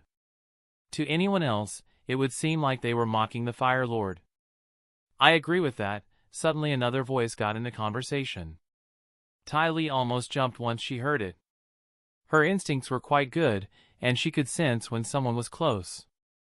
But Soka had sneaked right behind her, as he kept gazing at Azula with a smile on his face. Her talent is undeniable, and she could be the greatest firebender in the last 1,000 years. Of course, excluding the Avatar. Jumping down from where they were standing, Soka casually landed on the ground where Azula was training. She was in a trance, practicing her lighting rigorously and trying to shoot it out in an arc. Soka wasn't worried as he walked out, and casually pulled out a knife made of metal from his pocket. "You can try throwing some lightning at me. I will show you another weakness that lightning has." Even through the crackling, Azula heard him, and while it would be dangerous to be close to her while she was throwing around lightning bolts, if it was anyone else, they would have panicked and lost control of the lightning, either harming themselves or the person close to them. But Azula wasn't normal, so she casually did the perfect stance, stopping the lightning cracking around her and throwing it at the sky. Boom! Soka was amazed by it. Lightning was a very strong force, a feat of firebending that could make them the strongest out there. It was up there with blood or lava bending. You know, if you are suicidal, I don't think dying by electrocution is the best way to go. Azula joked, knowing that he could have stood next to her while she did that, and the lightning would have never gone out of her control. Soka nodded, thinking about how to bring up the subject of having him work somewhere. He needed a reason to get out of here. "Nah, I have been a little bored on this ship and have come up with an idea. Why don't you try shooting some lightning at me?" Without an ounce of hesitation, lightning crackled at Azula's fingertips and she shot it out. Soka narrowed his eyes at the projectile and was able to tell that he wouldn't be able to dodge it at such a close range when the lightning bolt was already thrown. Still, he twirled the knife in his hand and threw it, having it land in the lightning bolt's way. Crackle! The lightning hit the shop deck below them, the sky above, and everywhere in the surroundings, except Soka. This was due to the knife stopping the bolt of electricity midway. I looked at it from afar, surprised at how effective it was. I had thought of something similar before. But the resident lightning could still hit you. So it's a technique based on luck. Not an effective one. Though she said that, I couldn't help but wonder if Kuzan did something different than her. Because it seemed like no matter what, the scattered lightning bolts weren't hitting him. "Azula, I don't think that I am any good here. Doing nothing. Every time we arrive at the Avatar's destination, he is already gone by the time we get there." Soka made sure his explanation was on point, and tried to express that his abilities were more useful elsewhere. He wanted something from Azula, but if he told her what he wanted, that would make him suspicious and his efforts ineffective. This was all in an effort so Azula wouldn't catch on to what he was up to these days. "Then, do you think you would be able to catch the Avatar?" "No, but I have noticed that you were preoccupied with something else and we have never chased him on land. Something is happening, and I don't know about it." Azula smirked, but in the inside was a little unsure. "Then I will use you. Though you might die." "It doesn't matter," Soka smirked in return. "Let's just give it our all. It isn't like there is someone to grieve for me." He had said that, to give a reason why he was fearless he wouldn't want her to start getting suspicious. "I will be sad if you die. So please make sure to come back. You are my precious spy, after all." After saying that, Azula pulled out a small piece of paper and handed it to him, making sure that no one else saw the contents. "Do whatever you need to help me in any way. I trust your judgment." With that, she walked off to rest and get something to eat. Soka opened the piece of paper and saw that it was orders from the Fire Lord to take over the Northern Water Tribe. This made Soka chuckle. With Azula acting this way, it meant she didn't trust all of the people on the ship. Was there a spy? She seemed to have become more cautious lately. Maybe the Fire Nation wasn't as united as it appeared to the world. "I can use that." Soka then looked at an island close by and jumped off the ship. Azula yelled something at him, but he didn't hear it as he was already underwater and swimming like a fish towards the island. He equipped some new shoes that looked as if they were made of alligator skin and clicked them, teleporting away with a flash. Teleportation was a convenient ability to use, though the nausea that came with it is just as worse. Azula gazed at the water and sighed. He was now deep underwater and unseen by the normal eye. Why does he always jump off the ship? Mondaine shrugged. The last time he had gone on a vacation he had also jumped off the ship when he could have taken a small boat at least. In the spirit world, Soka was atop one of the mountains where he had fought the Nemean lion. Taking out a book from his pocket, which was too big to fit in his pockets, he started reading. There aren't a lot of spirits out there that suit my vision, he complained. Fwish! Suddenly, a sword burst out of his stomach and he looked down. His eyes widened. What? Since danger hadn't even reacted. Before Soka even knew it, he had been attacked. You are poisoned. You have been affected by bleeding. Your wounds have become cursed. Due to an unknown curse, your wounds are unable to heal. A long-bearded man, twice the size of a normal human with a white blindfold over his eyes, stood here, with his hand on the sword that had pierced Soka. Are you the one who has been changing fate? Manipulation of fate like that isn't something that can be done so carefreely, young man. Chapter 62 Tides of Fate. Looking down, Soka felt as if molten lava was spreading through his body. Was it the curse? Such a strange sensation he never felt before. Even as the pain was being cancelled by Gamer's body, it reignited instantly again due to the curse. You know, fate and luck are things that have balance. For every good thing that happens to a person, an equally bad thing must happen too. That's how things stay in balance, said the old man. His white beard made him seem like a gentle and grandfatherly figure. But his actions told a different story. Soka tried moving his body, but it was stuck in place as if the space around him was locked. He sighed, seeing that there was no way to get out. With that in mind, he decided to at least get some information. Why are you even after me, old man? I have no enmity with you or anyone that would want to kill me. His voice sounded innocent, as if he truly didn't know why he was attacked. That made the old man frown. Was it right to kill someone who tilts the world's balance without meaning to? This was the age-old dilemma, whether you should kill one person to save two. With no other choice on the matter, most people would choose to save the two guys. But what if those guys were criminals? They were serial killers? Even then, was it right for you to choose someone else's life or death? Many questions like that rattled the old spirit's brains. He contemplated how things could go, or what will become of it. Would letting Soka go be a good option? Soka, on the other hand, was trapped. He tried tugging, but there was no chance of movement. Luck could help during situations like this, but with a 0% chance, there was nothing even luck could interfere with. There was no way Soka could play the situation to his advantage. He wanted to teleport away, but clicking his boots together was impossible due to being unable to move. Still, since he wouldn't want to fight someone without having information. Hey, old man, how about you let me go? I have never done bad things in my life. I never even killed someone. Soka felt his heart come up to his throat as he said the last part. Because it wasn't the truth at all. Normally he would have never said something like that.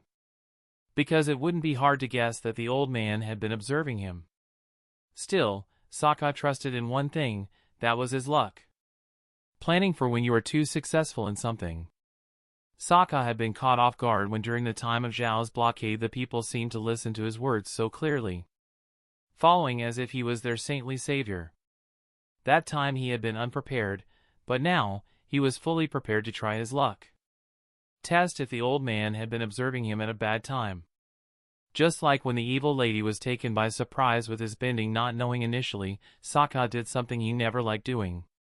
He took a gamble. The old man's frown accentuated his wrinkles even more. He stood silent, and it made Soka a little nervous. Maybe he shouldn't have tested things out? While having luck was good, Relying on it too much would become a crutch. Though it wasn't like he had any other choice. You are right, the old man sighed. He had observed Soka for quite a while. But not even once he had seen anything bad, or even suspicious about the young man.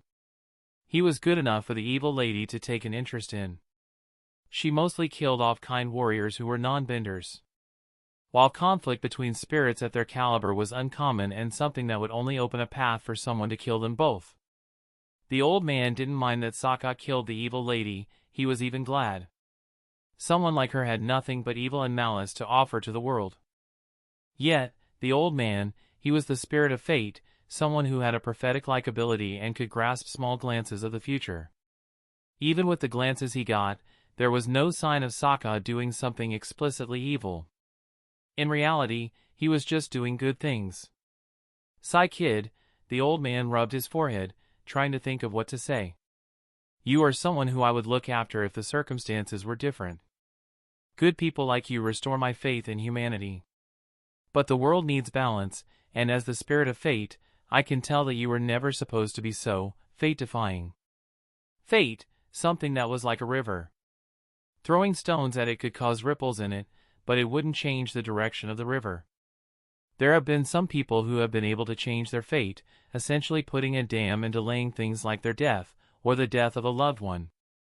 But Soka was different, he had changed the direction of the river. It was more than just digging a canal, it was as if he picked up the river and changed its direction. No, that wasn't it either. The whole river moved as if to benefit him. Fate sometimes wasn't kind to its owner, even when it was, there were usually repercussions. But for Soka, it was different, as if Lady Fate itself was spreading her legs for him. Even the old man, as the spirit of fate, wouldn't say that his fate was something he could control or have it flow how he wanted to. Soka POV. This old man was dangerous.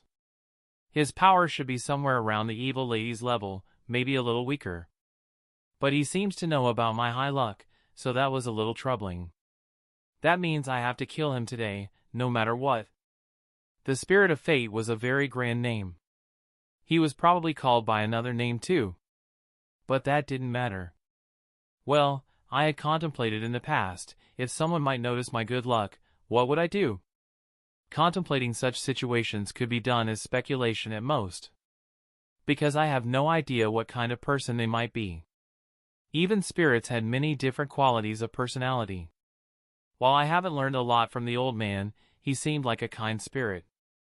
His attack on me was only due to necessity. Forcing myself to yawn internally, without opening my mouth, tears rolled down my cheek. Old man, please. I have a grandmother and sister to take care of. I promise not to interfere with the Avatar or the world anymore. I just wanted to help people before. Please don't kill me, my sister will always feel worried about what happened to me.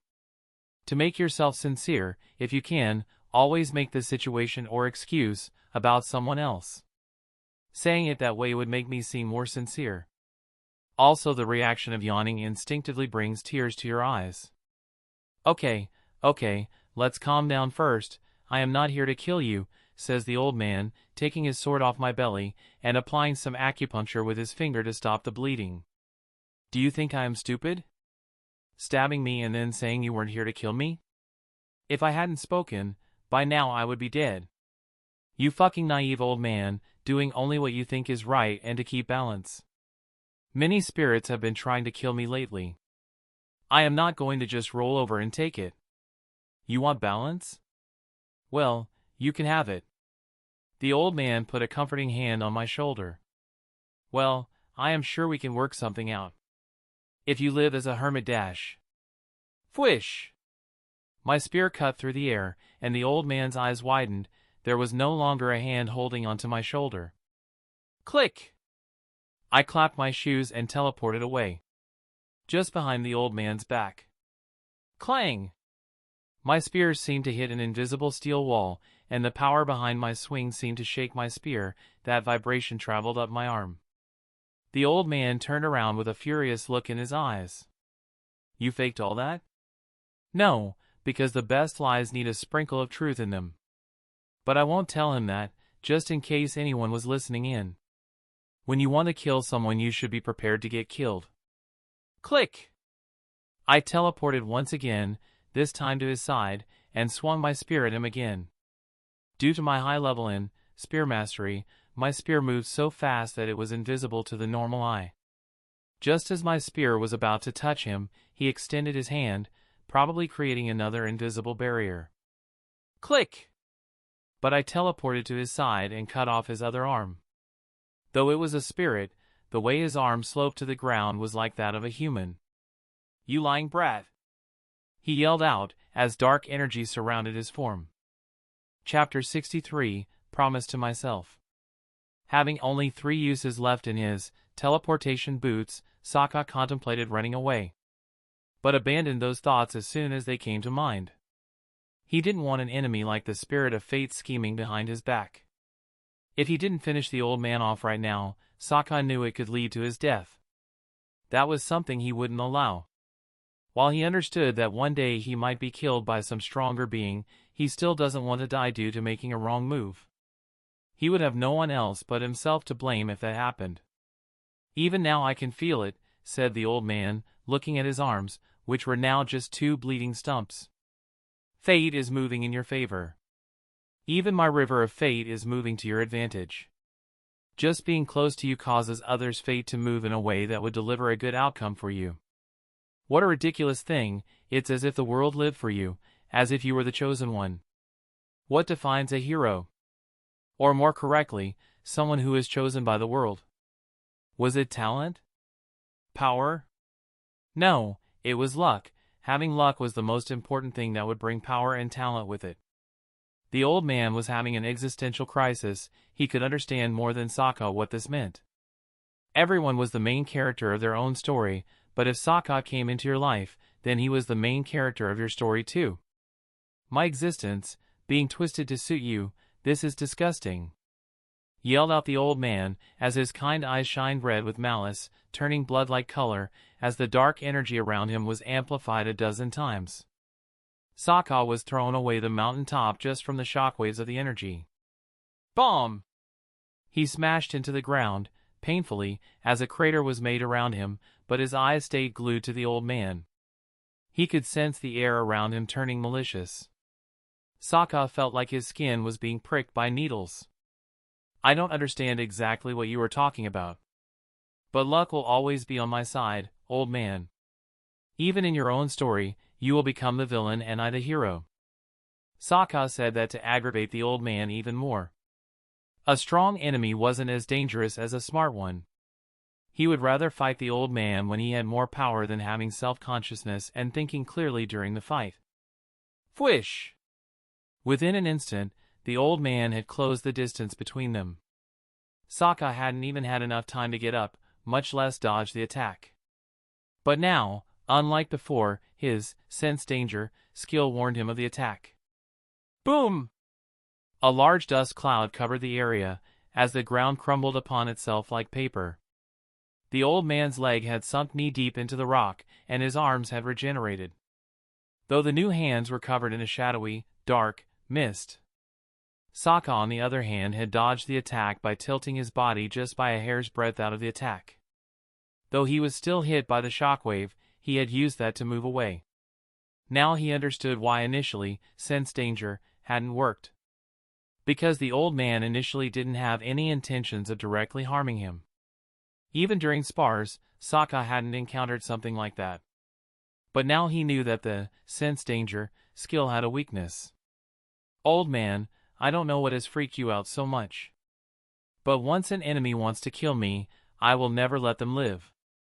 Soka stated, showing that he doesn't plan to let the spirit of fate escape from here or run away.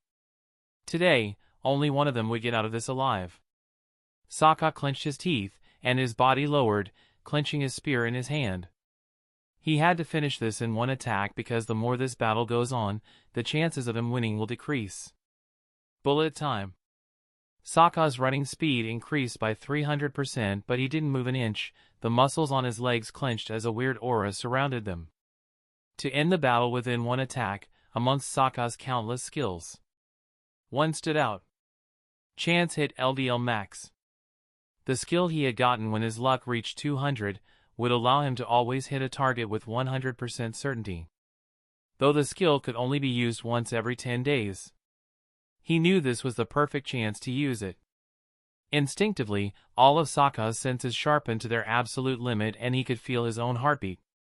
The old man said something, but Soka didn't hear him at all, as all of his concentration was in this one attack. During the battle, the old man had the advantage in speed once his energy started becoming corrupted. But now, Soka was the one blitzing him, as he disappeared from the old man's eyes like smoke. Fwish! The next thing the old man felt was a soft, tickling feeling passing through his neck, arms, midsection, legs, heart. After that, he heard Soka breathe a sigh of relief behind him. That was when the spirit of fate understood what had happened, but it was too late now and he tried to explode himself, to take his enemy to the grave too. But it was too late as his arms slid off his shoulders, landing on the ground. The top of his head was sliced, and he was bisected. One by one, his body started falling apart, showing that he had already been cut by Soka. Finally, I am at a level where I don't have to always grovel, Soka breathed a sigh of relief, glancing at his opponent's corpse. But there was something strange. Why wasn't he getting a notification or EXP for killing the spirit of fate? Immediately Soka was on guard, thinking that he hadn't killed his opponent and had somehow been tricked. He stood like that for 10 minutes, keeping his senses sharp, like a knife. But then he sighed, and casually put his spear back into inventory. So that's how it is. There existed certain kinds of spirits in the world that were unkillable. Like Rava and Vatu, no matter what, as long as evil or good existed in the world, they would be there. The same could be said about the spirit of fate. As long as fate existed, he would be around. Though Soka predicted that it would take at least 1,000 years for the spirit of fate to reform again. He had read in the evil lady's books about spirits who had a similar existence to Rava and Vatu. The gamer interface only got EXP when they truly killed something, not in a roundabout way of killing them. Soka though wasn't too bothered by it, while regretful. Why worry about something you couldn't change? Instead, he made a promise to himself. These spirits had been getting in his way quite a lot. After this war is over, he planned to go and kill off all of them except the necessary ones. Unlike most people, Soka didn't like taking things uninvolved. If you punch him, he will punch your family. With an unshakable resolve, he promised himself to kill off all the troublesome spirits. Sure, the balance might be important to others, but why would it matter to him? He didn't care too much about the spirit world either. Soka started walking, and the scenery around him seemed to change quite rapidly. The spirit world wasn't something that followed real-world physics laws. Distance sometimes didn't matter, and as long as you knew what you were looking for, then eventually, you would find it. It didn't take long for Soka to arrive at an empty, desolate field. There were 2 light pillars on each side that were intertwined and formed a half-circle above ground. In the middle was a red, sinister-looking tree. This was the place Avatar 1 sealed Vatu, the evil counterpart of Rava. Looking towards one of the portals, Soka saw a forest on the other side. He created a water clone and made him go touch the portal. Boom! But violent energy pushed the water clone away, blasting him to 1,000 pieces. As expected, muttered Soka, having predicted something like this. But he usually tested things like this, just in case. He had wanted to get the cursed spear in the spirit world today. That was something he had gotten information about a while ago from his information gacha. Though since he wasn't in his top condition, and some important skills were on cooldown, Soka decided to not risk it. What if there was some kind of dangerous spirit protecting the spear? He always tried to take into account details like that. Sometimes small details were the difference between life and death. Soka didn't want to be in a dangerous situation because he acted without thinking things through. While passage to the other side of the closed portal seemed impossible, Soka had a different idea, as he could see the forest on the other side and was about to click his boots, which would allow him to teleport to a location which he could get a vision of in his mind and have seen it before. But before he could get away from here, a dark, raspy voice from the malicious-looking tree called out to him. "Young man, I must say, your abilities are quite fascinating." Immediately, Soka stopped and glanced towards the owner of the voice, Vaatu. Chapter 64 Exotic. "Young man, I must say, your abilities are quite fascinating." Vaatu, that was someone Soka didn't plan to get involved with at all, anytime soon. The last thing he wanted was to have the creature be released from its prison prematurely. "Hello there. Sorry, but I don't have a lot of time right now." He teleported away, not hearing what one of the oldest and strongest spirits had to say. It would be just a waste of time. Also, Soka planned to one day find a way to kill these so-called immortal spirits. Sealing Vaatu wasn't a permanent solution to things, and neither was having the spirit of fate swimming in the river of fate, or whatever he was doing. Of course, Soka didn't tell any of that to Vaatu. Insinuating your plan, or bragging to your enemy was stupid.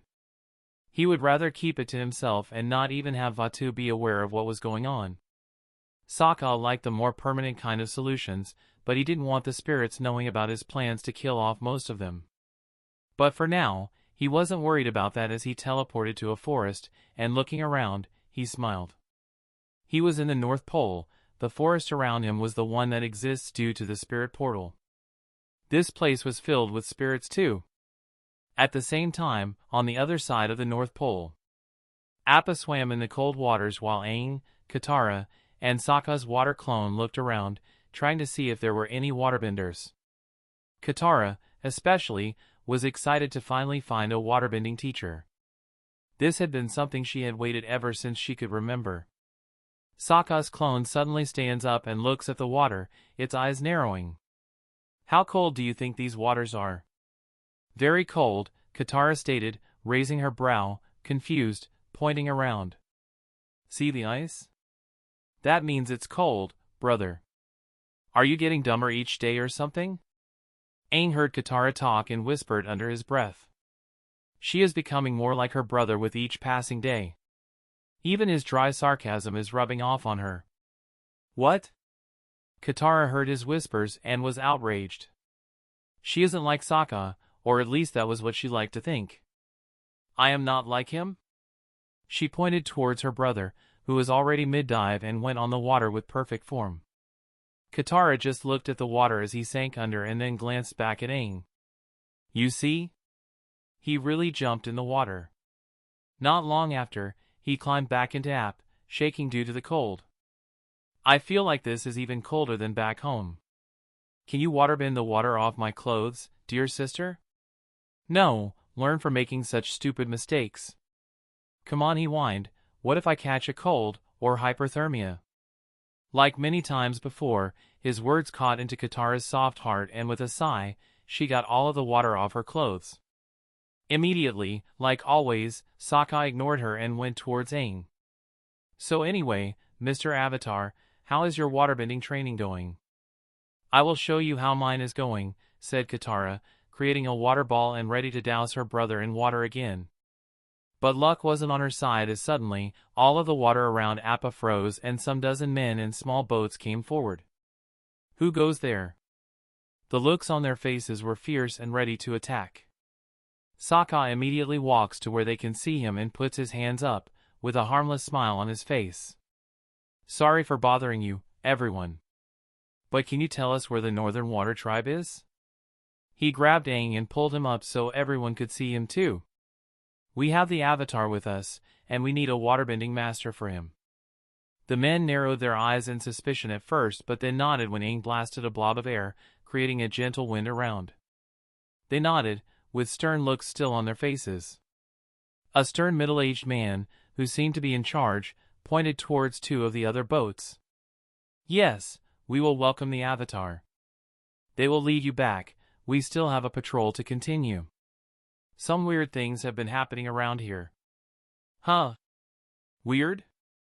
I don't think that happened in the show."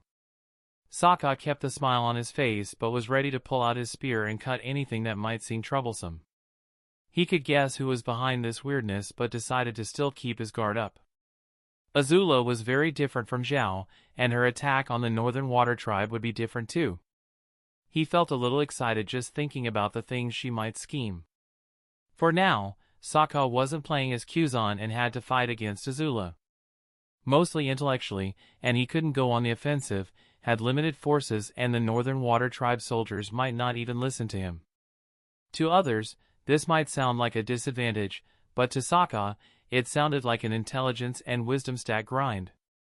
He had to try very hard to stop his excitement from showing, as he knew that Azula was no dummy.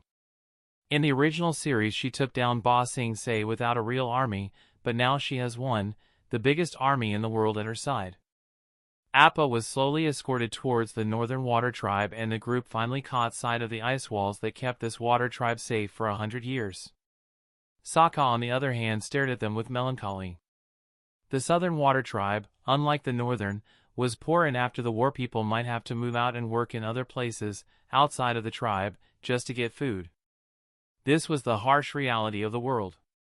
While he hadn't read the Avatar comics in depth about what had happened after the story, Soka knew that the people of the Southern Water Tribe were left quite poor. Finally, those explained YouTube videos have become quite useful here. Small details like this became more prominent in memory the longer I stayed here, as everything around will remind me of them. As they entered the walls, Aang and the others expected at least a normal, nonchalant greeting at worst. But instead, they were surrounded by waterbenders, ready to encase them in ice. Wait, one of the people from the boats waved at them. I think this Avatar might be the real deal. He used airbending. Are you sure of that? An old man came forward, with hands behind his back. Soka immediately recognized him as Pakku, Aang and Katara's waterbending master. The first time we believed the Avatar came back, Elder Hanzo got killed. It didn't take long for Soka to figure out what Azula was playing at. She had already sent some fake avatars this way, and since the Northern Water Tribe didn't have too much contact with the outside, as long as the person was bald and had some air nomad tattoos, it would fool them. Elder Hans was probably some kind of important government personnel. That was all that Soka could gather from such a short conversation. Aang, show our new friends that you are the Avatar. He didn't hesitate and used airbending, creating a gentle wind with small movements. Then he gathered a water ball and made it float between his hands. Everyone had their eyes on him, except Soka, as his gaze wandered towards a silver-haired woman, riding on a boat down the river canals, with 2 guards and a waterbender with her. Chapter 65, Banquet and Princess. The real Avatar's arrival spread like wildfire throughout the Northern Water Tribe and hosted a feast for him. Though the grand feast was also made to celebrate the 16th birthday of Princess Yu. The banquet was held at the big palace, and Soka was attending too. Aang and Katara looked at him strangely, because even though he wasn't supposed to know how to act cordially, Soka seemed to strangely be in his element. So you are the Avatar's companion? Asked Arnuk, smiling at the young man. The tribe chieftain had drunk a little and loosened up. Today is a glorious day for our tribe, to have the Avatar amongst us. Soka nodded. Of course, I am happy too. Though from what we have seen the Northern Water Tribe won't be safe for long. Immediately, the happy and glamorous atmosphere during the banquet quieted down. Soka smiled and wondered if he had some talent in running everyone's mood. Why might that be so? Inquired Arnuk, as his eyes settled on him like a hawk. They want the Avatar dead, Soka clarified, taking a cup of tea and gulping it down in one swing. He never liked alcohol too much, even in his first life, so at this party, he only drank tea. Though he drank it as if it was a shot of whiskey, most people here thought he was drinking alcohol. After the airbending Avatar dies, do you know where the cycle leads next? Water. It's safe to assume that it won't be long before they attack. Arnuk nodded and sighed. You are probably right. But if they attack, we will be prepared to fight against them. Right, and you have no idea how they fight for the last 100 years or what ships they even use. You might mean those words you say, chieftain, but to me they are empty. Soka didn't trust Arnuk's judgment, but decided not to voice his opinion out loud, and just gave a toast, with a small smile on his face. Then let's hope that when they are here, We can fight together, as a group. Trying to fend off the chieftain with words would be useless. Soka knew that, to them, he was just a snot-nosed brat from what they considered a savage and backward tribe. The feast went on and Soka was back to being in the background, letting Aang stand in the spotlight. His gaze settled on the chieftain for a split second before he looked away. Technically, Arnook was the one in charge of the Southern Water Tribe too. But Soka would never let someone else, an outsider, rule his lands. Spending 100 years apart, without contact, no one in the Southern Water Tribe would accept someone who will come and say that they will now rule them after abandoning them for 100 years. Titles don't give you the power to rule over someone, only of it, like a shadow on the wall. Soka would make sure that no one obstructed his way to the chieftain of the Southern Water Tribe. He glanced at you and smiled, though she wasn't looking at him. Soka POV. What's the best way to sway the opinion of a leader who has to listen to his people's complaints and work based on them? Well, charm his daughter and have her put that idea in his mind. You had quite an exotic look, with blue eyes, silver hair, and light caramel skin. She would become a beauty, no doubt. Will I be able to get on her good side? Who knows, sometimes feelings aren't logical, so they can't be calculated. But the first step was important, and that was talking to her. The chances might be low, even if you try, but without trying then the chances are truly zero. Walking towards her quietly, I went and sat down next to you as a girl sitting there previously got up to do something. Excuse me, do you have fried octopus? I asked, masking my real intentions. Starting to flirt with her immediately would just make you and everyone else who saw us think that I was just another scummy guy. She probably had a lot of guys trying to act like that towards her, since she was, after all, Zero the chieftain's daughter. She glanced at me, and I noticed the intriguing look in her eyes. She wants to know more. It isn't every day she meets someone from the outside. Especially someone from the Avatar's group that has traveled the world. A girl her age must be curious about the outside world. Here are the fried squids. Someone handed me a plate, and I took it. Putting the plate in front of me, I used that as an excuse to sit down next to her. So? I heard that you're a princess. Now my next words will either break or make the relationship. You don't look like one. What is that supposed to mean? She narrowed her eyes. Well, at least I had her attention now. Where I come from there is a story of a princess falling in eternal sleep and only the kiss of true love could save her. Romantic, right? I guess. No! That's creepy. Would you want an older guy to come and kiss you while you sleep? And he already loves you when he doesn't know anything about you? That's even more ludicrous. My hand gestures and story made you chuckle, though she tried to hide her laugh as that would be unprecedented behavior from a princess. It seems like outsiders have very interesting stories, she said politely, with a nice smile on her face, which I could see was very fake. But that uncontrollable chuckle from before was real. So now that she had calmed down, I told her the premise of another story. Do you know about the story of a princess who kissed a prince that had been turned into a frog? Oh, I know about that one. Exclaimed you excitedly, but she immediately calmed herself down and fakely coughed in her hand to try and get rid of the embarrassment. That's what I'm talking about. You don't seem like a princess. I can't imagine you going around kissing frogs. I told you some stories about Disney fairy tales, and how ridiculous they were when thought about logically. Always telling the romantic part first, and the truth later seemed to amuse and surprise her. This was like a semi-date, though neither of us would call it that. From the corner of my eye, I noticed Han staring at me with an angry look in his eyes. Tough luck, buddy, but I need you for something and you're just in the way. He was her betrothed, not like that was going to stop me. In my first life, the first time I spent with a woman, she was married. Not my proudest moment, but in my defense, I was a late bloomer.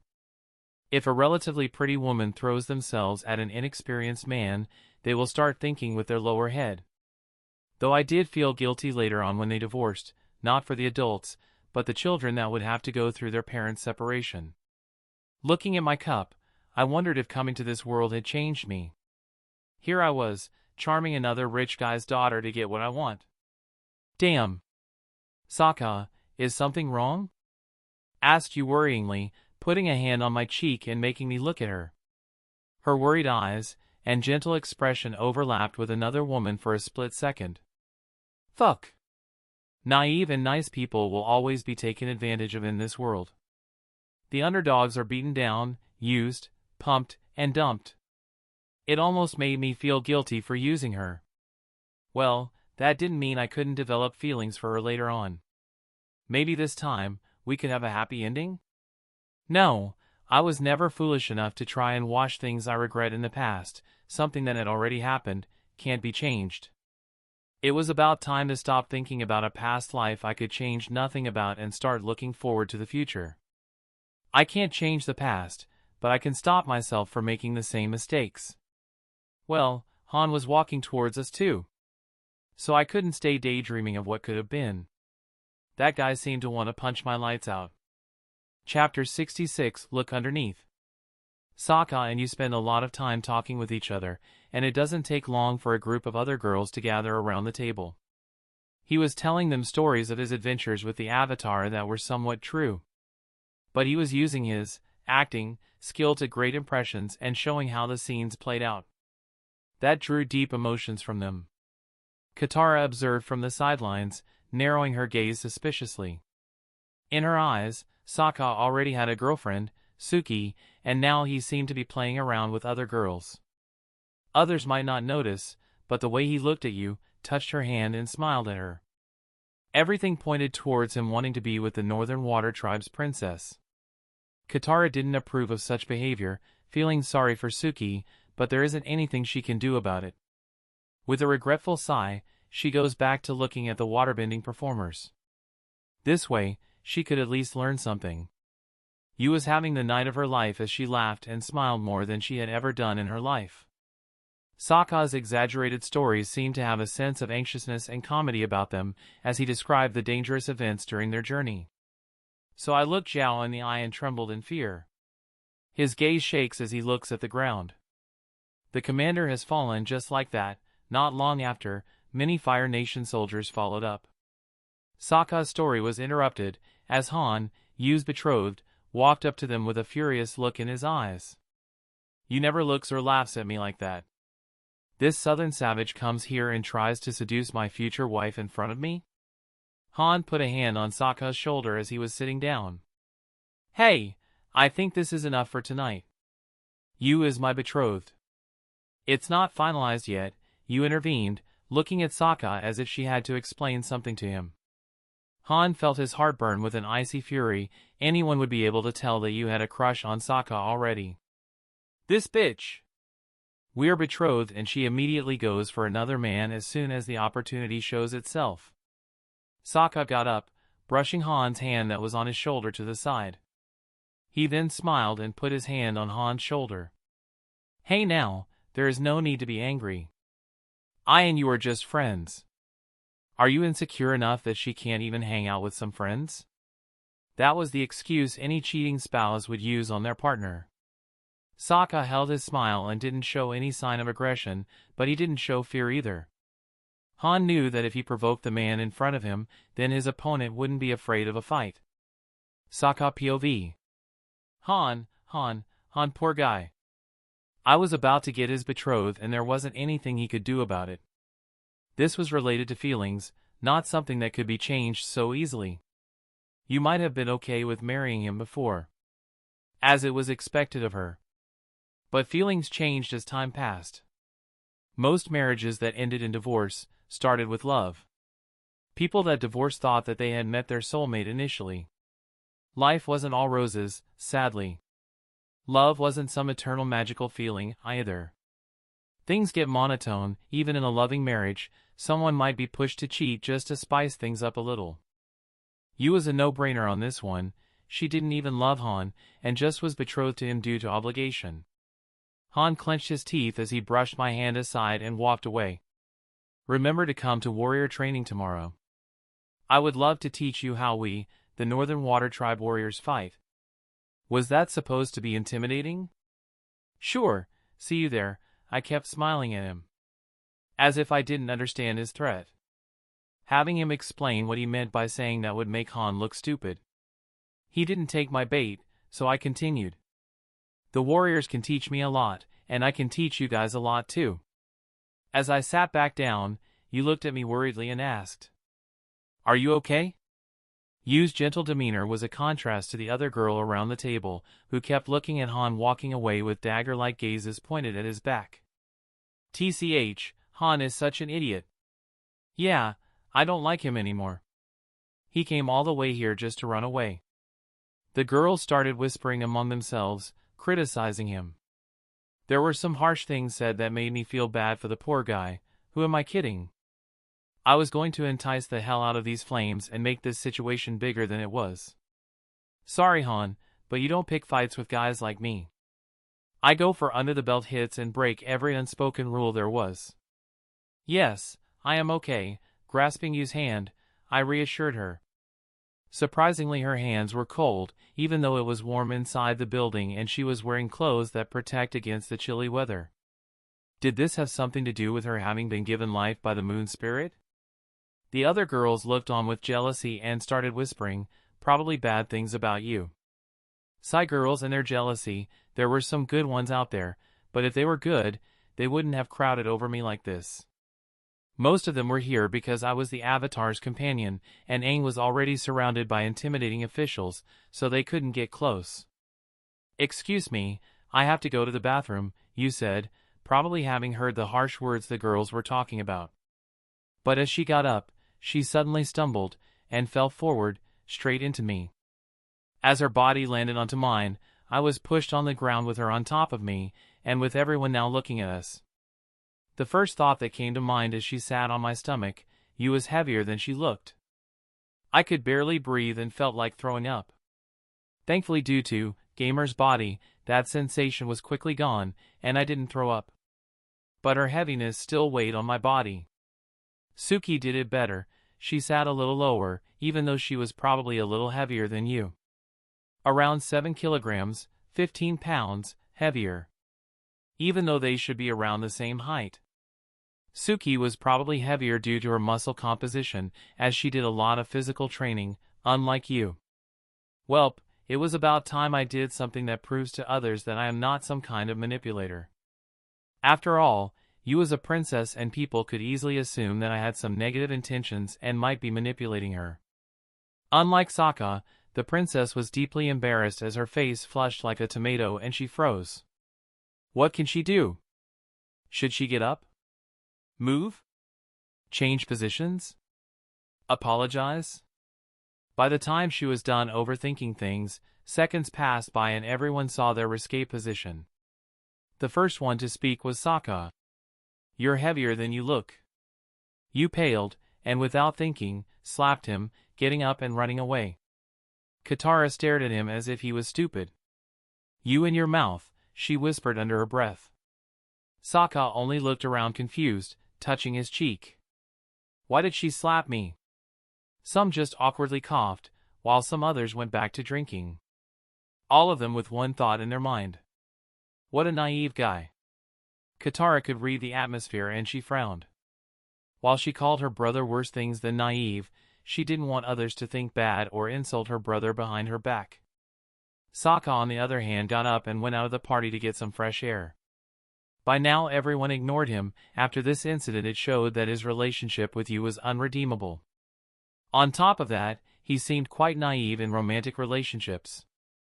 Katara sighed and followed her brother, making sure that he didn't have his feelings hurt or anything.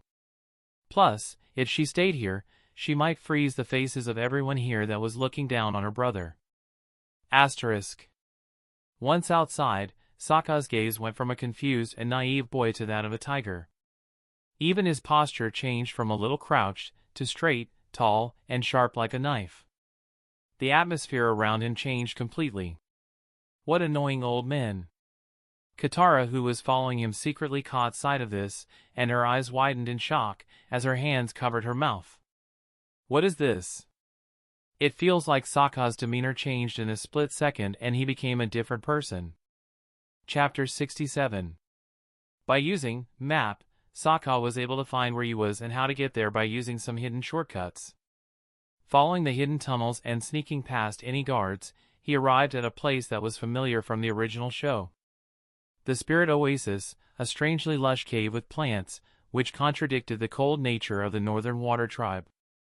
You had a sad look in her eyes as she gazed at the pond, where two fish were circling each other. Soka paused a little, standing at the entrance, looking at the pond for a couple of seconds, his brows frowning. Though he wasn't using his skill, due to the experience fighting spirits, he knew that if he fought against the moon or ocean spirit, he would lose. Their power was so enormous that it felt like a worm was crawling up his spine, and a tsunami crashed on him. Then he remembered the ocean spirit's power when it helped Aang, and also how the moon spirit could do avatar-level waterbending. Still, those thoughts passed Soka over within a split second, as he knew that the form these spirits inhabited right now was harmless. They wouldn't be able to harm a child. Much less him. Sorry about what I said at the party, Soka started with an apology when you turned around to look at him with tears in her eyes. Looking at her face almost made his heart feel a little heavy at what he was doing here, but he knew that it was something he had to finish and not let it halfway done. I said the first thing that came to mind when I saw you slip. At least this way it would make me seem more like a fool than you.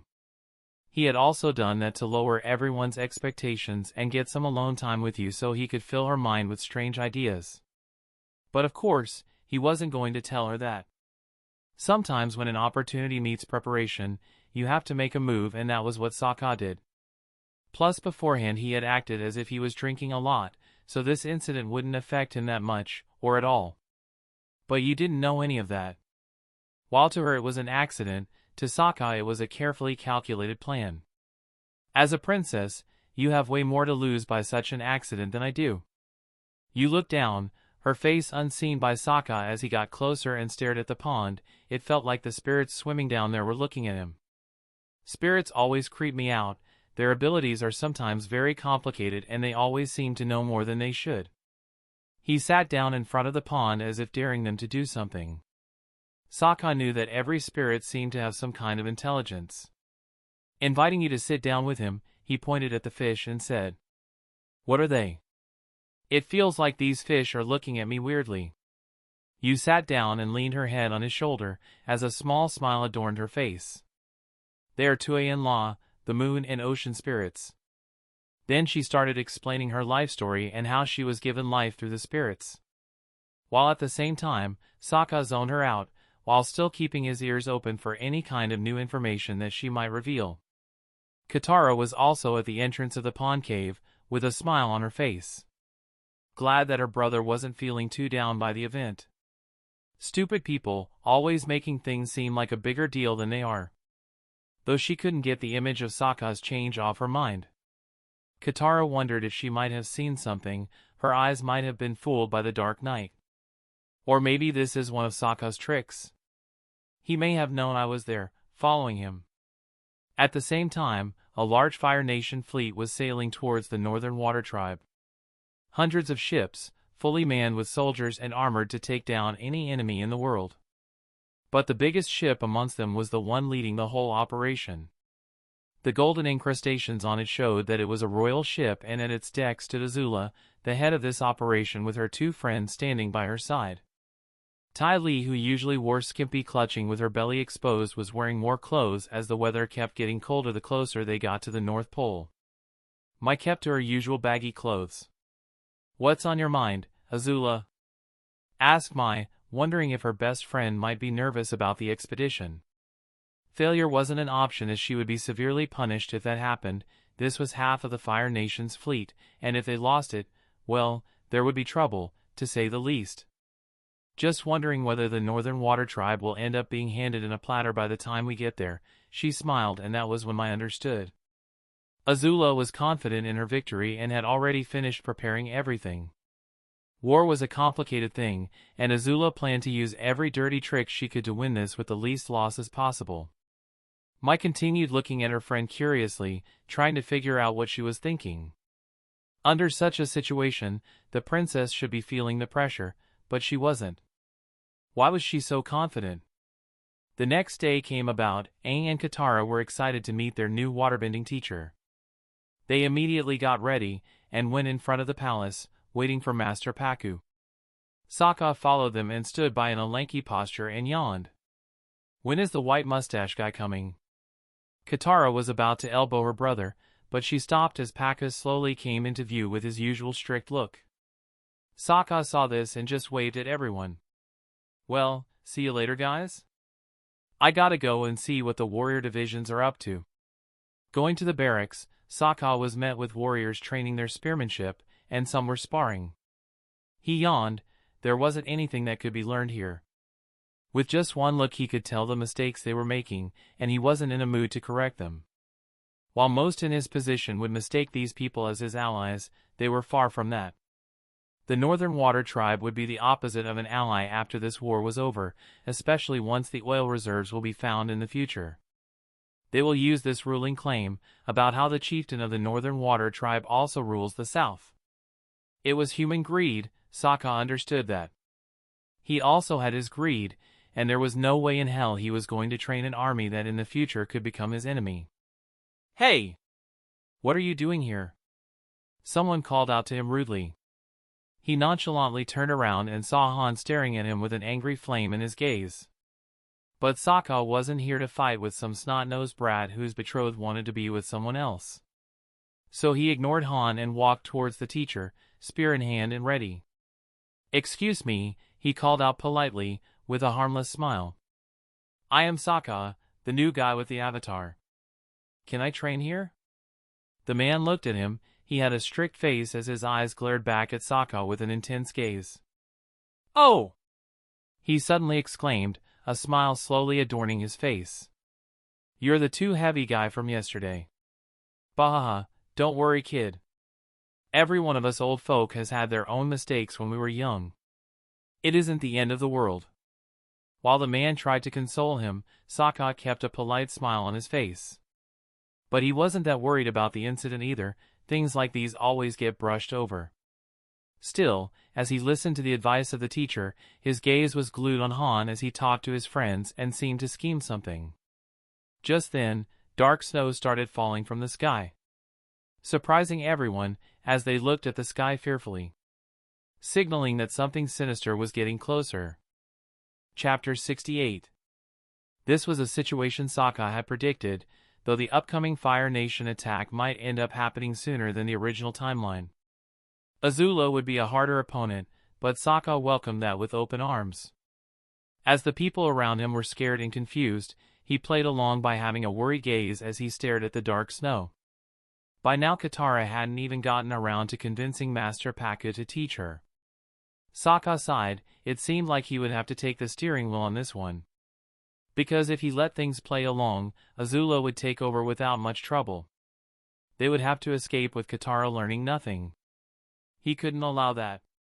Because then the Fire Nation would become too dangerous to handle. What Sokka is playing here was a very dangerous game, like juggling many sharp objects. One mistake and his hand would end up being cut off. But he had to. This way he could at least somewhat control the outcome of events.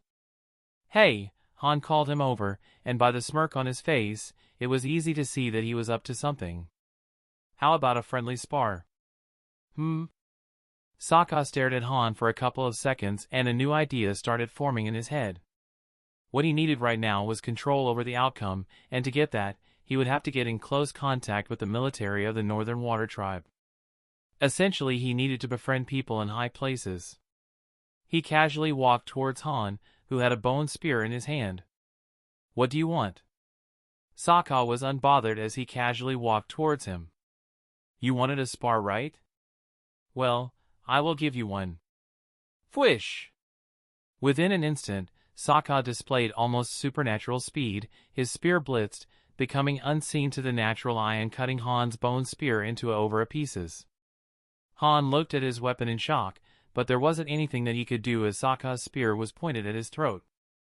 No matter what trick, scheme, plan, or whatever you pull, it becomes completely useless against absolute power. Fwish! Sokka hooped his spear. Han flinched, thinking he had been cut.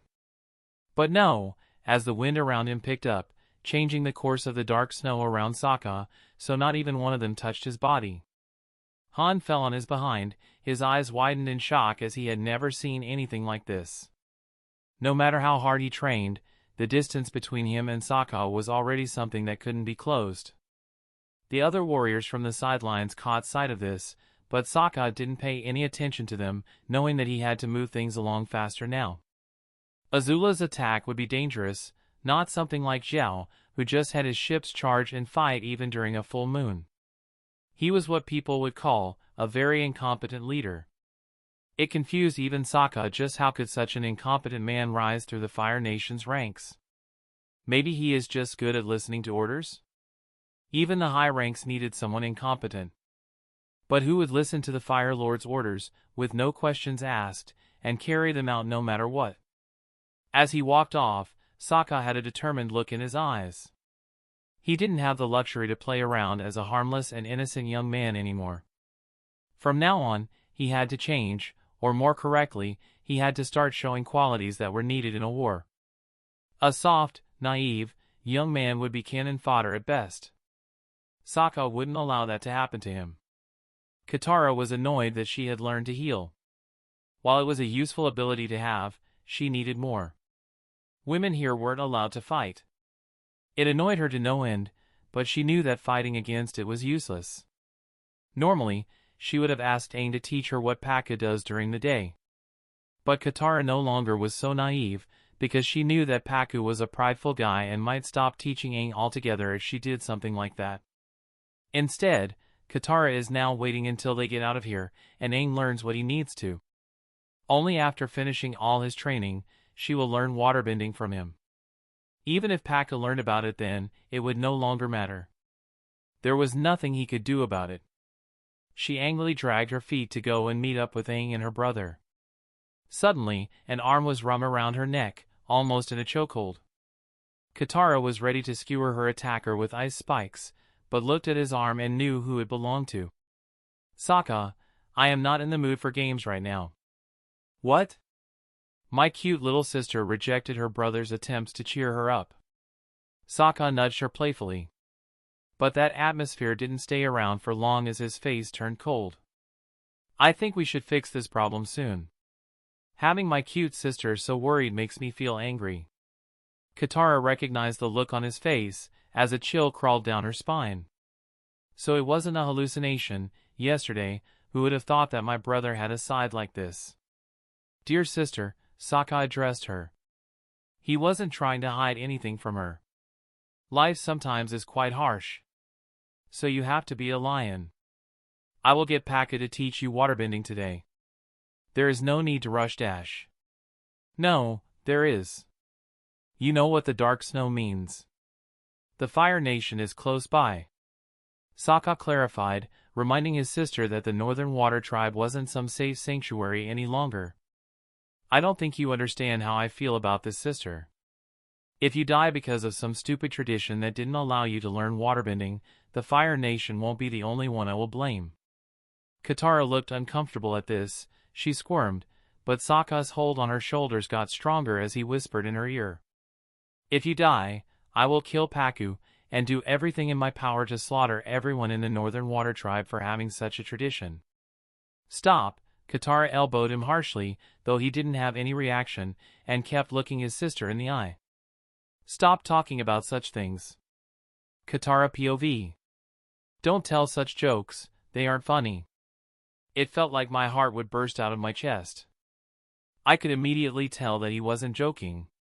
When Sokka said he would kill everyone if something happened to me, he was serious. But I didn't want to hear it.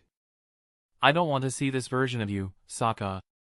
You are my sometimes naive, but strangely smart brother, who girls seem to flock around. This cold side of you, I don't want to think of it as anything more than an act. Even though I knew it wasn't an act. Maybe this cold side was the true him all along? No. I can't keep thinking like that. I didn't want to feel such a cold terror from my brother. I didn't want to be scared of him. They were jokes, right? Saying this was just an opportunity for him to continue our delusion. I knew that he probably planned to make me aware of this cold side of his. But please, brother, don't act like such a different person. Do I even know you anymore? Suddenly, Soka's cold look turned into a smile, and he chuckled. Of course I am joking. But if something were to happen to you, I would be pretty mad. You know how older brothers are. If anyone is gonna bully you, it's gotta be me. Because someone else doing it pisses me off. That cold feeling disappeared as if it was never there to begin with.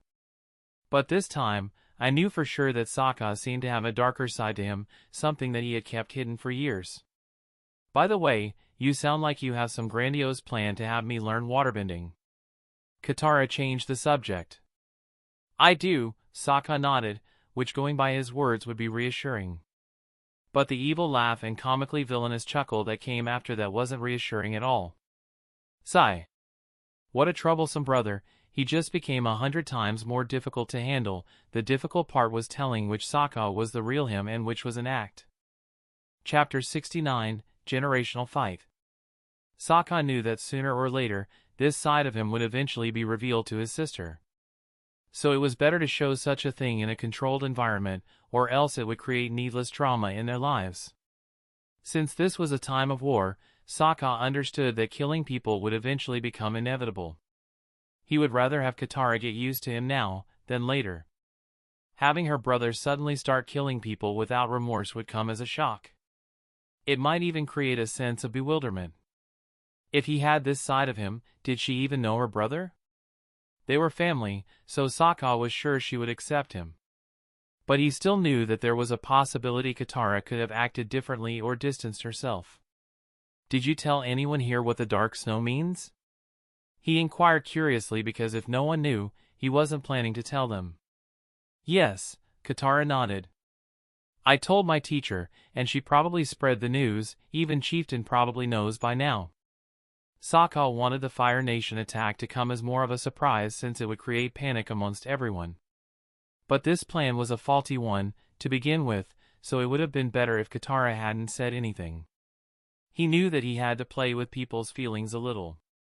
What was the best and fastest way to get yourself in a high position of political power? First and foremost, there must be an enemy. If there isn't, make up one. Second, incite panic against that real or fake enemy. Make them 100 times worse. That was a strategy that Soka was confident would be successful, even in times of peace. But since the world was at war, he also needed to show another quality. Power, both in mind and body. Someone you wanted on your side during the war. Want to know how I will have Pakka teach you waterbending? Soka asked with an amused look on his face. He felt a little bad for manipulating Katara like this, but it was better than having her die. Katara raised a questioning brow, but she was curious. Her brother could always come up with some crazy plans. So if she said that she wasn't a little intrigued and excited to hear it, it would be a lie. The plan is violence, Soka stated while smiling as if he was talking about the weather. Violence? That doesn't sound like a good idea. They were in the middle of the Northern Water Tribe, where the strongest waterbenders in the world stood. The place was surrounded by ice and water, and they were outnumbered. You are my brother, and I love you, Soka. But that's the stupidest thing you have ever said, and that means a lot more than you think. He ignored the insults, and like a wise teacher, he pointed at the sky smugly. If violence isn't enough, then you just haven't used enough of it. In this case, violence isn't the answer. No, violence isn't the answer, I agree on that, he nodded. Violence is a question, and the answer is yes. In the end, Katara expected some kind of answer to his plans. But she forgot that Soka was someone whose 99% of his daily enjoyment came from annoying her. The smirk on his face as he intently looked at her was a clear indicator of his mood. Soka was extremely amused. In front of the palace, Aang was practicing waterbending with Pakku. The elderly man stared at the avatar intently and pointed out any small mistakes that he made. As expected from the avatar. His mistakes are minuscule and he doesn't make the same mistake twice. He is learning quite quickly too. As the water moved above him like a giant serpent, Paka kept staring at it with a nonchalant expression, making sure to not show anything on his face. The people were also observing the Avatar waterbending. This put them at ease as news of the Fire Nation attacking had spread out too. "Hey, excuse me? Are you the teacher who refused to teach my poor sister?" Sokka's voice rang through as he walked to the waterbending training field as if he owned the place, with hands in his pockets. "Paku, right? Are you here to fight for your sister?" Paka said someone at his age knew the recklessness of youth and what it made people do. The Northern Water Tribe has their traditions, and it's been so since the beginning. We aren't going to change our traditions and way of life for an outsider. Sokka didn't answer him at first and shrugged. "Geez, old man, you like making assumptions," he grumbled, his long-drawn words annoying the waterbending master. "Who knows what I'm fighting for? Life sometimes can be a confusing riddle. If you don't know what someone's goal is, then you won't know what they will do either. Also, who even said I was here to fight you? For a youngster, you know how to hide your emotions quite well," Paka praised him with a small smirk. "But your aura screams of rage and anger. You feel more like a mad beast than man." "Ha ha ha, come on now, don't joke around like that." Sokka dismissed Paka's words with a casual hand wave. "We will just have a small spar, and bet. If you win, I will do whatever you want for a whole year. If I win, you will teach Katara waterbending." Paka snorted. "I see no reason in fighting you. So what if I had you following me around for a whole year? It would be useless." Unlike the others among the spectators, who were a little annoyed at Sokka's antics and how disrespectful he was to Paku. But the latter, the old man, could see through the provocation and wouldn't take Sokka's bait so easily. "Then how about I give you something very important that you will like?" Sokka kept a smile on his face throughout the deal, but in his mind, "This bitchy old man. You think I cannot see that you're trying to get a better deal out of this?" Unlike most others, Sokka knew how old men like Paka worked. They were very shrewd and would rip you off a hand and a leg. While old people could be sweet and nice, the ones that had dealt with politics usually were very demanding, always looking to earn something out of a deal. Comparing Paka to such old men might be a little of a stretch, as he didn't intend to harm them. But it wasn't necessarily wrong either, as a master waterbender like him had to learn how to deal with politics. Why do things have to always be so complicated? Sokka's mind worked at top speeds, trying to see if there was any hole in his plans. The old master sighed, and in the end, accepted Sokka's wager. Okay, you stupid brat. I will take care of you." "Ha ha ha, you're right. I am quite stupid. But be careful of stupid people, old man, they are reckless and don't think of the consequences." On a Fire Nation ship, Azula had a spyglass and was able to catch sight of the Northern Water Tribe's walls. An excited smile adorned her lips as she chuckled. "Hello little kitty, seems like I caught something interesting." "Wow, that's an evil smile," Ty Lee whispered to Mai, who only nodded and walked away, not wanting to get into the way of Azula's wrath. Ty Lee has been speaking a lot lately. Maybe it was Kuzan's influence, but Azula didn't seem to mind the jokes, sometimes. But it was always 50-50 and no one else, other than a carless Ty Lee, would do anything with such odds. That was like betting your life on a coin flip. "When will we start the attack?" Mai asked, wanting to know when the battle would start. "Attack? Immediately, of course," Azula's smile widened. "We can't let the enemy prepare. But it will be a full moon soon. Trust me, even if there were 2 moons in the sky, it won't help them with what's going to happen." Chapter 70. A sacrifice a day keeps the Grim Reaper away. Paka stood opposite of me, and by his stance, I could tell that while he had a nonchalant look on his face, the old man was on guard. With a normal spear in my hand, I wondered how I should beat him. The water around him moved like a serpent as he shot it at me. Katara looked on anxiously, worried about her well-being. "Don't look so down, little sister. Your brother isn't that weak, even against a waterbender in his habitat." Charging at Paku, I felt the ground under me shift as it turned into water. I was barely able to jump away and not be submerged in water. Water circulated him as he shot out some ice projectiles. Waterbending had both good defensive and attacking. While the old man's mindset might be a little outdated, he was a master waterbender and showed that clearly. I felt the chilly feeling before the attack even came and had to jump up as the ground turned into icy spikes. If I openly used waterbending, then Paku wouldn't be too much of a challenge. While I was midair, instead of attacking, he turned the ice around him into water, with only a small slab of ice to stand on. You might be a good spearman, but you choose the wrong fight. No matter how good, without footing, you can't even get close to me. If we were on land, I would have lost. But here, the advantage I have is too overwhelming.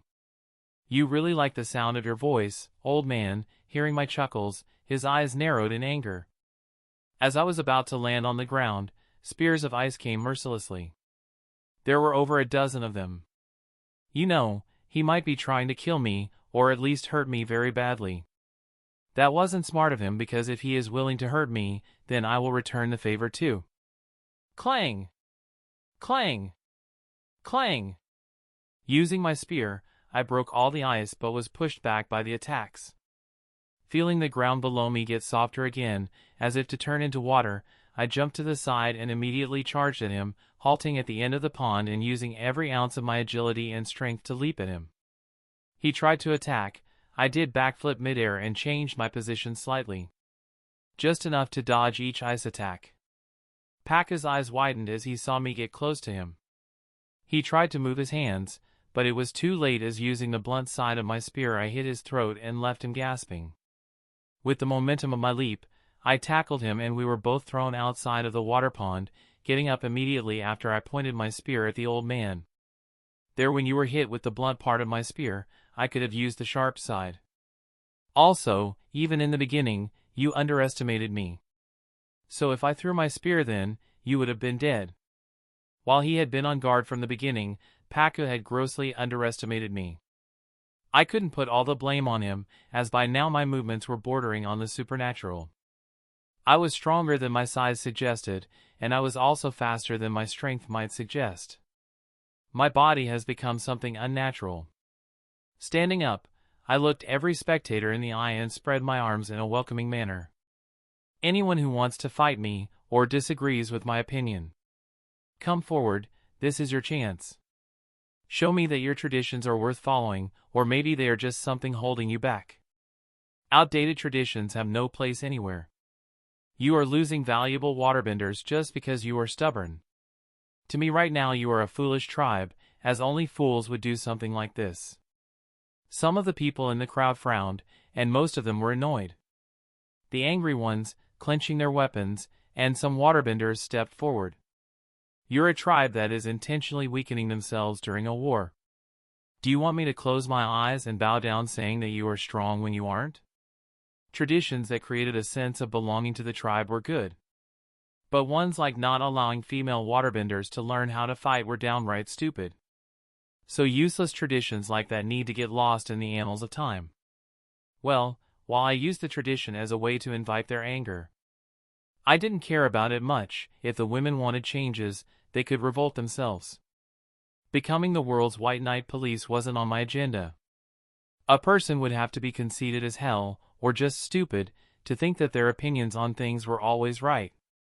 But I needed an excuse, and this tradition was an excuse as good as any. This way it would make people angry and they would attack me. Why would I want that? Obviously to beat the hell out of them. In times of peace, beating them up might be considered violent and unnecessary. One by one, they came and tried to fight me. But after Paku, I was easily able to incapacitate the others, but I made sure to not hurt them too badly. The more meat shields were between me and Azula, the better it was. She was dangerous. As dinner came around, Katara was sitting next to me while Aang was dining with the chieftain. You hurt my teacher so bad he can't teach me today, she pouted, looking at me with a pointed gaze. She needed to learn how to act angry better. Her worry was showing in her eyes and brow. Don't crunch your fingers, or pick at your food. If you want to act angry, do it well enough to at least trick me. Ah! There are people way better than me at reading people out there that will be able to see your intentions. So at least learn enough to trick me, at least well enough that I would need to use the interface to tell if she was lying or not. To thrive in any human civilization, you need to be a good liar. The greatest of kings of conquerors were amazing liars, the best of their generation. Of course, history will never say and put them on a pedestal of glory. Looking at you, I noticed that she was looking at me, and as soon as our gazes met, she looked to the side, embarrassed. Giving her what she wanted would be dangerous. I will have to keep myself accessible, just outside of her grasp. As soon as I give her what she wants, she will realize that the crush on me was something temporary. Boom! Suddenly an explosion rang out and the palace seemed to shake. What the fuck just happened? Azula! Boom! Another explosion rang, this one louder, and seemed about to crumble down the palace. What the hell were the guards doing? Danger Sense has sensed extreme danger in all directions. Fuck! I grabbed Katara and a Princess Carrie and immediately jumped off the window. The others could die for all I cared. It's their fault for having such incompetent guards. Clack! As we land on the ground, the ice below me cracks like a spider web with me in the middle. Looking around, there were no attacks or soldiers. Where the hell are the attacks coming from? Looking up, I saw the full moon and frowned. Was Azula dumb enough to attack during the full moon? No, there was no sign of attack and everyone was confused and panicked too. The people had woken up and were running around panicked. There were no signs of where an attack might have come from, even though some houses had crumbled down. Azula, that smart bitch. Where the hell is the attack coming from? Boom! Suddenly ice under my feet split apart, opening a huge ravine in the ice. The palace crumbled down as its foundation became unstable. The attack was coming from under the ice. Chapter 71, A Dangerous Enemy. Looking at the deep ravine in the ice, I couldn't help but think. How many explosions did she use down there? Also, the logistics of getting the explosions down from underwater was bound to be a pain. Fuck. Maybe I shouldn't have killed Zhao. Handling him would have been way easier. Azula is such a pain. Still, this exposed another weakness, but not on our side. Also, now that I thought about it, this could be turned around and become an advantage. Looking around, the situation was kind of perfect. People were panicking, the leadership had died, probably. I could take over this place. But as thoughts of ambition started blooming in my heart, they died down as soon as they came. Because while checking if anything was alive by using the map function, I saw something that broke my heart. The chieftain, Arnuk, was alive, with some waterbenders surrounding him, and Aang was too.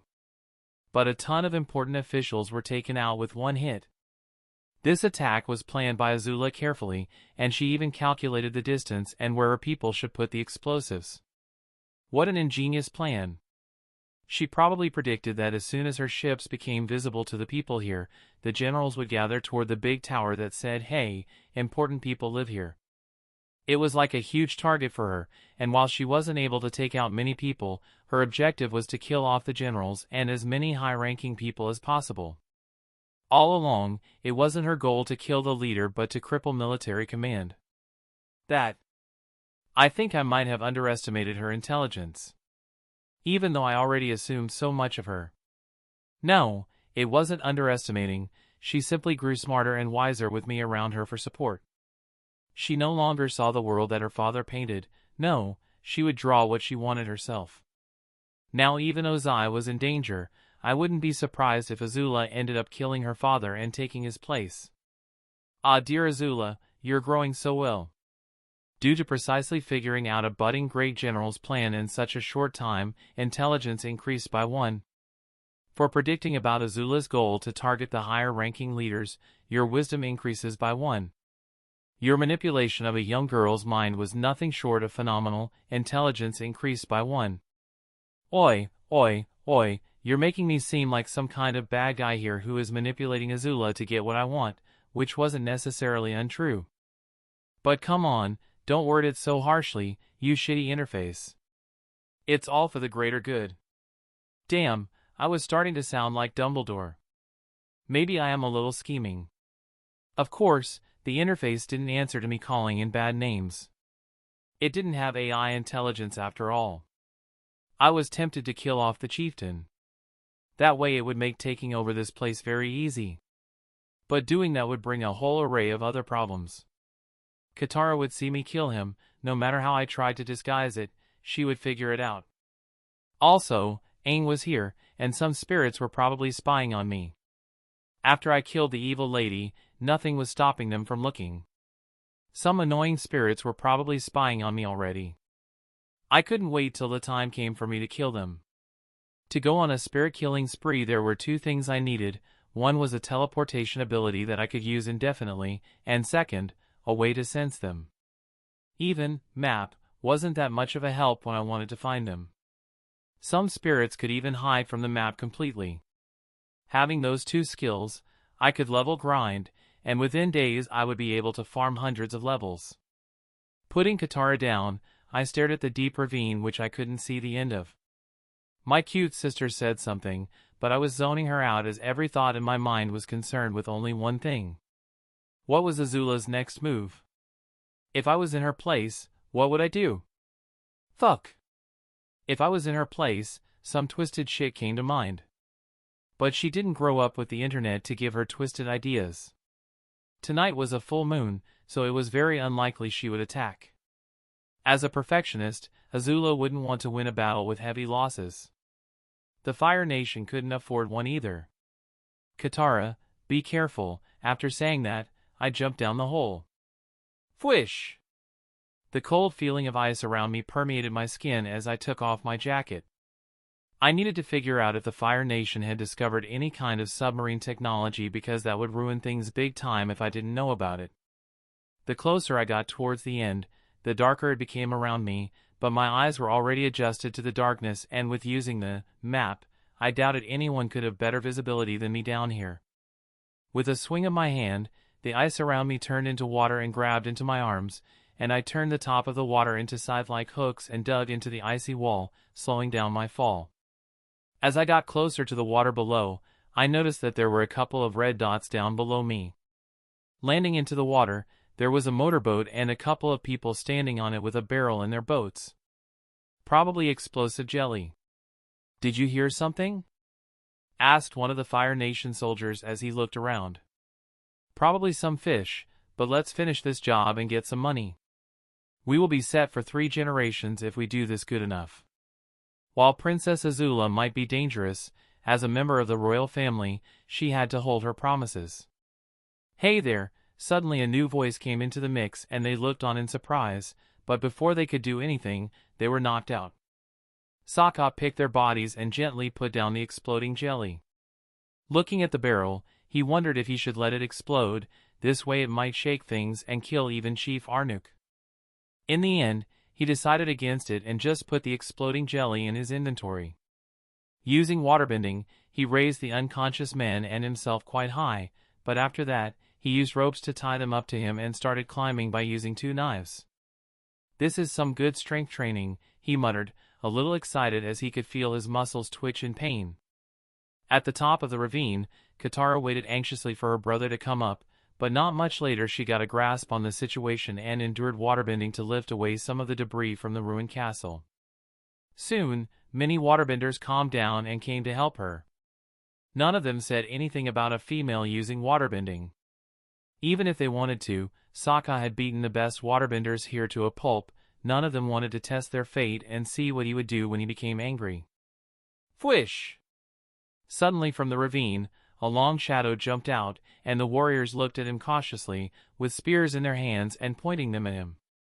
"Who goes there?" "Relax," Soka reassured them as his figure became visible and he had 2 Fire Nation soldiers tied with him.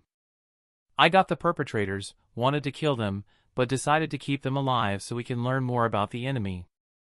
The soldiers looked at him surprised.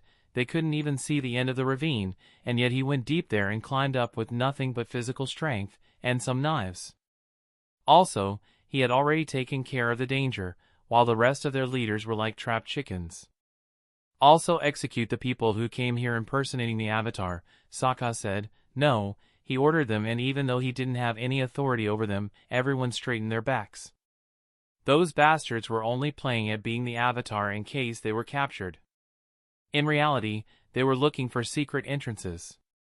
Isn't it curious how they found out a way to get so deep into an underground river? Be vigilant, we are at war. This isn't a place for mercy, or else this will happen again. Though Sokka's words sounded like advice, he intended to have people think why this hadn't been taken care of sooner. Being a leader was good and one enjoyed luxuries, but a leader also will be blamed for anything bad, even if it wasn't their fault. I will call the healers here and organize them, since I am quite fast, and take care of the chieftain and others. Tonight the Fire Nation won't attack due to the full moon, he pointed up. With that, everyone looked up at the full moon, but as they looked back down, Sokka was no longer there, and only the two tied-up Fire Nation soldiers were left. It didn't take Sokka long to arrive at the healing huts, which also served as the place where the female waterbenders learned how to heal. The people there were all panicked, and an old woman was trying to calm them down. Sokka walked right up and with a spear in hand looked at them all. Hey, he called out to them harshly. He needed to shock them back to reality. People in the tribe are injured. Go and help them. Also, send the best healers towards the tower. As soon as he said that, the people's bodies moved on their own even though they were panicked, scared, and in shock. He had said what a good leader would have, but Sokka's intention all along was to empty this place. Because as soon as everyone was gone, he went to the back of the room and picked a book. Would you like to learn waterbending healing? Y/N. He pressed yes after making sure no one was around and smiled as manipulated a small amount of water towards his hand and it lightly shone. Healing LDL1. An ancient waterbending technique. The higher the level, the more it can heal. Heals 10 HP for 10 MP. The higher the level, the better it can heal, and the MP cost lessens. He smiled. This was a skill he had been searching for a long time, and this place was always filled with people, and knew that normally it would have been hard to get his hands on one of these books. Maybe this attack was not so bad for me. It had been quite fruitful. But I will still attack you, Azula, so be careful. I can't go easy on you. Hopefully, you survive this. Chapter 72, Viscous Enemy. After learning that healing skill, I quickly went back to where I was needed, and helped with the crash side of the tower and grabbed big degrees of ice and rock, throwing them away easily. Though by using the map, I didn't go to save the chieftain, Arnuk, but his daughter Yu. She didn't seem to have anyone close to her, so she was either pushed under the table for safety or got there herself. Pulling up one of the icy stones just above her, I saw that Yu was trembling in fear under a table that had been able to hold up quite well. There, I comforted her. She looked at me, eyes streaming down her face, and she had an ugly expression on her face. But I just pulled her up and enveloped her into a hug. It's okay now, everything is okay. I will take care of this. Sokka, my father, the others. What happened to them? She cried on my shoulder, her tears making my shirt wet. I patted her back, feeling her shaking body. This probably was a very traumatic experience, something that will stick for the rest of her life. PTSD usually happened due to a situation happening that was outside of your power, experience, and something that you never contemplated. It has to be something so outside of expectation that will make her paranoid and feel powerless. Trauma, that's normal. Well, no trauma was normal, and overcoming it is even harder than most things in the world. I would know a thing or two about it. An outsider could never understand. You, don't worry, I will protect you. You don't have to worry about anything. Knowing that the words coming out of my mouth were lies, I continued telling them. In reality, I had forgotten about her when the explosion happened. I just took myself and Katara out, others were relatively unimportant. I could play the victim here and tell you that I was sorry for being unable to save her. Next time I will help her no matter what. But this was too early, as you just had images of being powerless in her mind, and saying that I was unable to save her wasn't something she wanted to hear. As her wailing continued, I was unsure if she even heard me. But still, I kept on comforting her, seeing that she was probably in shock and denial, one of the first stages of grief. She probably won't remember my words, but the comforting embrace was something else. Poor girl, she didn't even know her father was alive. But I won't tell her, because that would expose my map ability. Normally I would have said it anyway and people would assume that I used it as a way to comfort her. If anyone asked, I would use the same excuse too. But there was one thing that stopped me from saying it. Well, a couple of things. First and foremost, it was that I didn't want to come out as a liar to you, who would tell her anything to make her feel better. It works short term, but not for long. Also, it will make her value my words less.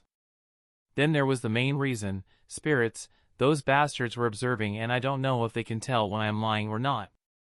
Some probably do, and I wasn't willing to test if any of them was smart enough to figure out I could sense living presences. Though, map didn't exactly do that, it was something similar. I wonder what Azula is thinking right now. Probably laughing maniacally while celebrating her victory.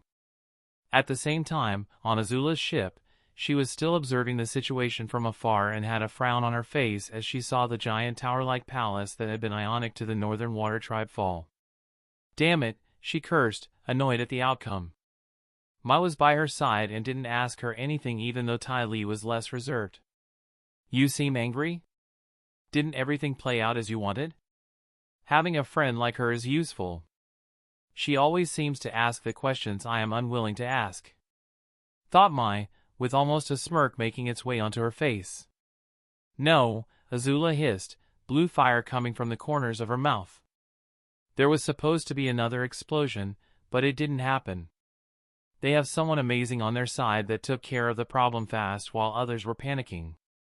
Maybe it was a coincidence. Ty Lee once again said out loud what Ma was thinking. An accident could have happened. No, the Fire Princess refused immediately, her eyes staring glued towards the wall where the Water Tribe's most monumental building used to stand. Thinking like that is dangerous. Someone who could stop this would be a danger to anyone. Kuzan, he is there, that is very dangerous for him. No, he is smart enough to not fall for traps, so maybe this was why he has not been sending any information or letters. I should have thought of this sooner. Azula was on guard, but in the end, could do nothing as she knew that charging now would lead to devastating losses. Especially since the Avatar was there too. She was quite confident in her win due to the size of her navy but didn't want to sacrifice too many ships and troops just to get a frozen land full of rebellious people that they would have to leave troops here to control. In her mind, attacking the Northern Water Tribe wasn't the best idea as they were already isolated and weren't in the fight. If she was in charge, the Azula would have first dealt with one problem at a time. After taking over the Earth Kingdom, only then she would delve into and easily take over the North Pole. I am sure Father has a well-thought-out plan that I haven't been able to figure out yet. She tried to reassure herself that her father wasn't incompetent enough to do something like this, just for the sake of glory or just to take it over for the fun of it. But certain thoughts passed through her mind like a poisonous snake, but she shook her head to get those kinds of things off her head. Start shooting catapults in every 3 to 6 hours intervals. Let's keep them scared and awake all night. We will be fully rested, while they will freak out by just a couple framing catapults. She smiled, putting the spyglass down and walking back, with Ty Lee and Mai following behind her. Azula looked up while walking and saw the full moon shining brightly in the sky. Soon, in 1 week it will be a new moon, when waterbenders are at their weakest during the night. Hours passed by, and Soka, with some of the surviving elders, military leaders, and Chieftain Arnuk had gathered to a small, undisclosed meeting room. Unlike the usual festive mood, they all had grave looks on their faces. Soka leaned back, gazing at everyone in the room that was sitting at the small table. No one said anything initially, so he was the first one to mutter, "If we are just going to stay here and stare absent-mindedly into space, then we are in the wrong place, gentlemen." Though his tone was polite, everyone could tell that it was an insult. That made some people frown, But that didn't affect Soka at all, and he just looked the frowning people in the eyes, as if daring them to challenge him. He was an outsider and had no place in this meeting, but he was the one that had done the most during the incident, and Event took care of it. Not having him here would leave many people questioning. Chapter 73, Cowards, Family, and Betrayal. Soka could feel what he would jokingly call in his first life, the courting death. It revered through energy through the room. These old, 1 foot in the grave, elderly men were peering at him as if it was an honor to even me to stand here with them. You incompetent fucks, you haven't had a war in at least 100 years, there is no one here who even knows anything about war. You're isolated as hell and have no idea how the enemy acts. So don't stand here as if you are some experienced old man when you know nothing about war. Soka's thoughts on the matter were clear, but he still kept a rational gaze and made sure to not show any hostility outwardly. He didn't want the people here knowing just how low he thought of them. Chieftain, we need to wait and see how things play out. We can't just go out there and counterattack, suggested one of the elders. Yes, I agree with this, added another elder in support. Fighting against them head-on would be too reckless. Most of the elders agreed, though there were the ones like Paku, who seemed to be against such a move. The military leaders ended up silently agreeing on waiting to see what would happen. That's a genius ploy. They won't do another attack like this since we have taken care of the first initial problem, claimed one of the military elders with a long beard. When he heard that, Soka turned towards the aforementioned elder and frowned. What did he mean by we? I was the one who took care of it. Are you sure you want to play with me like this, old man? Read the room, old bastard. Soka glanced back towards the table, which had a map of the North Pole and the seas around it. Some red pie show game pieces were put down to show where the Fire Nation was. During the initial attack, many of the leadership personnel had died, and Soka couldn't help but wonder if any competent military officer who at least somewhat knew basic war tactics was still alive. He clenched his teeth but held in the annoyance that had started bubbling inside of him. Chieftain Arnuk was waiting for anyone to give any ideas or say something, and Soka saw this as a chance, standing up and looking each elder in the eye. Wait? So that's your grand plan? Some of the elders stared at him with narrowed eyes, clearly showing contempt for a youngster to dare speak to them like this, with no respect in his voice. Sit down, you don't belong here. The elders are talking. As Elder Song said, sit down, outsider. We won't take advice from someone like you. What could someone your age even offer? Then how long are we going to wait? Until the full moon is gone? That's what the enemy wants. Soka took a breath, and didn't let anyone else talk as he continued. Are you too scared to act? Did fighting against a competent enemy scare you? Cowards. All of you are cowards. Why bother to hide your contempt for incompetence? Also, it wasn't like backing down here would offer any benefits. Instead, they would just pawn even more. The elders fumed in anger, their gazes were blazing with fury. But Soka didn't stop and insulted everyone. His stare didn't waver either, there wasn't a trace of fear in his eyes. You don't understand how things work, brat. You are young and think yourself to be invincible. But things aren't that simple. This time it was surprisingly Paku who spoke, and unlike the other elders here, he was one of the fearless ones. Paku, the young man is right. Waiting here will do nothing for us. Some of the elders, the minority, argued in Soka's favor. They could see the logic in his words. I would like to apologize. Soka's eyes settled on the waterbending master, to anyone I have not yet offended. Please be patient, I will get to you shortly. His words made some of the elders get up. They were clearly about to do something, though his words angered everyone here. What he said wasn't wrong, and it seemed to make the elders even angrier. The enemy was just waiting. But they were afraid to go against an unending sea of Fire Nation ships. Since as leaders, they would have to lead, and that meant death. Fighting against a scarily competent enemy is scary, especially when they outnumber you, yet they are still cautious and give it their all against them. They were thinking at the moment, while Soka knew that Azula was most likely waiting for the new moon and she would attack with her full might then. But by the atmosphere in the room, Soka couldn't help but wonder if, by the time she attacked, the cowardly elders might hand it to her on a plate. That was when he came to a realization. These guys have had their spirits broken by the destruction of the tower. The enemy not only outnumbered but outsmarted them too. They no longer want to fight against Azula. Instead, they are planning what to do after the invasion. Soka peered at them. His eyes were like an X-ray. The elders felt like he could see straight through them. He sighed and sat back down on his seat with a tired look. The elders' spirits were crushed. There was no use in saying anything anymore.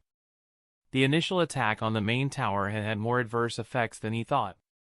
This wasn't just a matter of the elders wanting to be safe for themselves, but they wanted to keep their families safe too. Almost all of them saw a reason to fight anymore. It would just be preventing the inevitable. The elders continued to argue, each bringing up their points. Some say that the Fire Nation wouldn't be able to hold a fleet and such a big army for long here, as it would be too costly.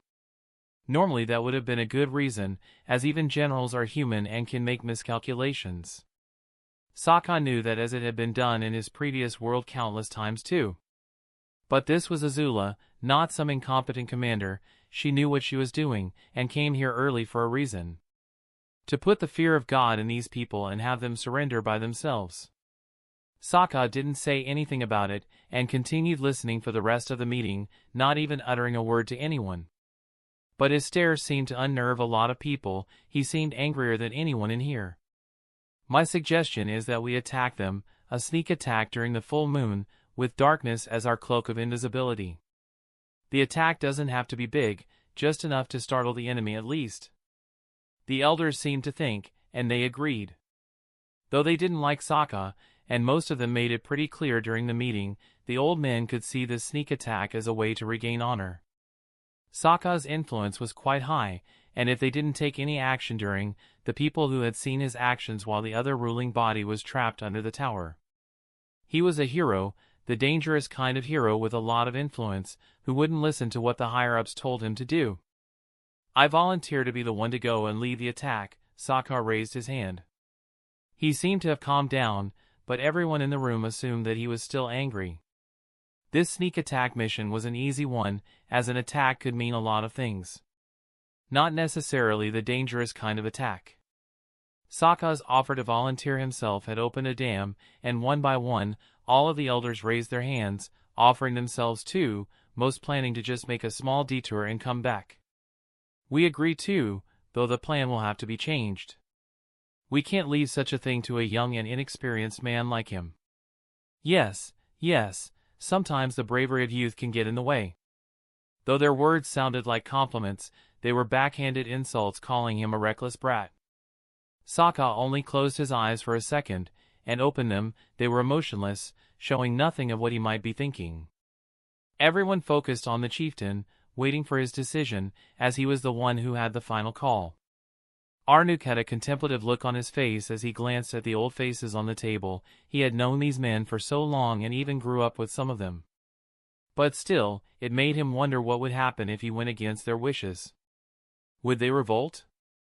That was the last thing he needed in the middle of a war, to have a civil war. If he had his pick on who to lead the mission, it would be either Sokka or Pakku. They were the most competent people. But if they went out there, these unsatisfied elders might decide to revolt. Arnuk paused, not knowing what to say. It felt like only wrong choices were presented to him, as no matter what he did, it would have a bad ending. This made the chieftain feel like he was about to throw up, and cold sweat prickled his skin as he tried to act calm. His daughter came to mind amidst all this. Since the incident, you hadn't eaten anything or even gotten out of bed. Though she wasn't hurt physically, Yu's mind on the other hand. This decision will be postponed until tomorrow. I will think about it tonight. Sokka was the first one to get up. He didn't bow politely, nor say anything, and he just stormed off. Arnuk sighed but didn't say anything to the young man. TCH, what a disrespectful brat. In the end, he didn't even say anything. What did you expect from a southern brat? As soon as Sokka had walked out of the meeting, some of the elders started talking bad about him, behind his back. Chapter 74, We Have an Imposter Among Us. Arnuk goes to his new residence, which used to be an empty house. He had lost his palace, and now had to live in such small quarters with only 2 bedrooms, but he didn't mind. His mind was heavy with the decision he will have to make tomorrow, and as he stared into the horizon, he saw the sun rising. A new day was already to come about, and the anxiety in his heart kept rising. And just like that, a new day comes about. It was a beautiful sunrise that brought him a sense of damnation. No soldiers have clashed, yet the Fire Nation destroying the Northern Water Tribe felt inevitable, discouraging the higher-ups. At least the people that weren't in high places had no idea what was happening, and they still hadn't had their hopes crushed yet. Arnook took a plate of food towards his daughter's room and knocked. Breakfast is here. Come out and eat." She hadn't eaten anything since yesterday, and that worried him like any parent would feel concerned for their child starving. Surprisingly, you came out. Her eyes were bloodshot as if she had cried all night. Arnook didn't know what to say or do. Once again he was caught between a rock and a hard place. He could see that his daughter needed all of his attention. As a parent, it was his duty to be with her. You gazed at her father and smiled gently. "Don't worry, I am not hurt or anything." Arnook's heart clenched. Once again his duties as a father and a leader clashed. But he could do nothing but smile. I will always love you. You're my daughter. If you ever need anything, tell me." Like always, her kindness shone through as she smiled. "I am fine, father. I was just tired after the events of yesterday." Soka also offered help. He is kind. Hearing Soka's name made Arnook frown for a split second, but he came to his senses quickly, as he didn't want his daughter to see this side of him. "Father, if you ever can, please help Soka too. He is a kind guy," requested you, with a strange, but satisfied smile on her face.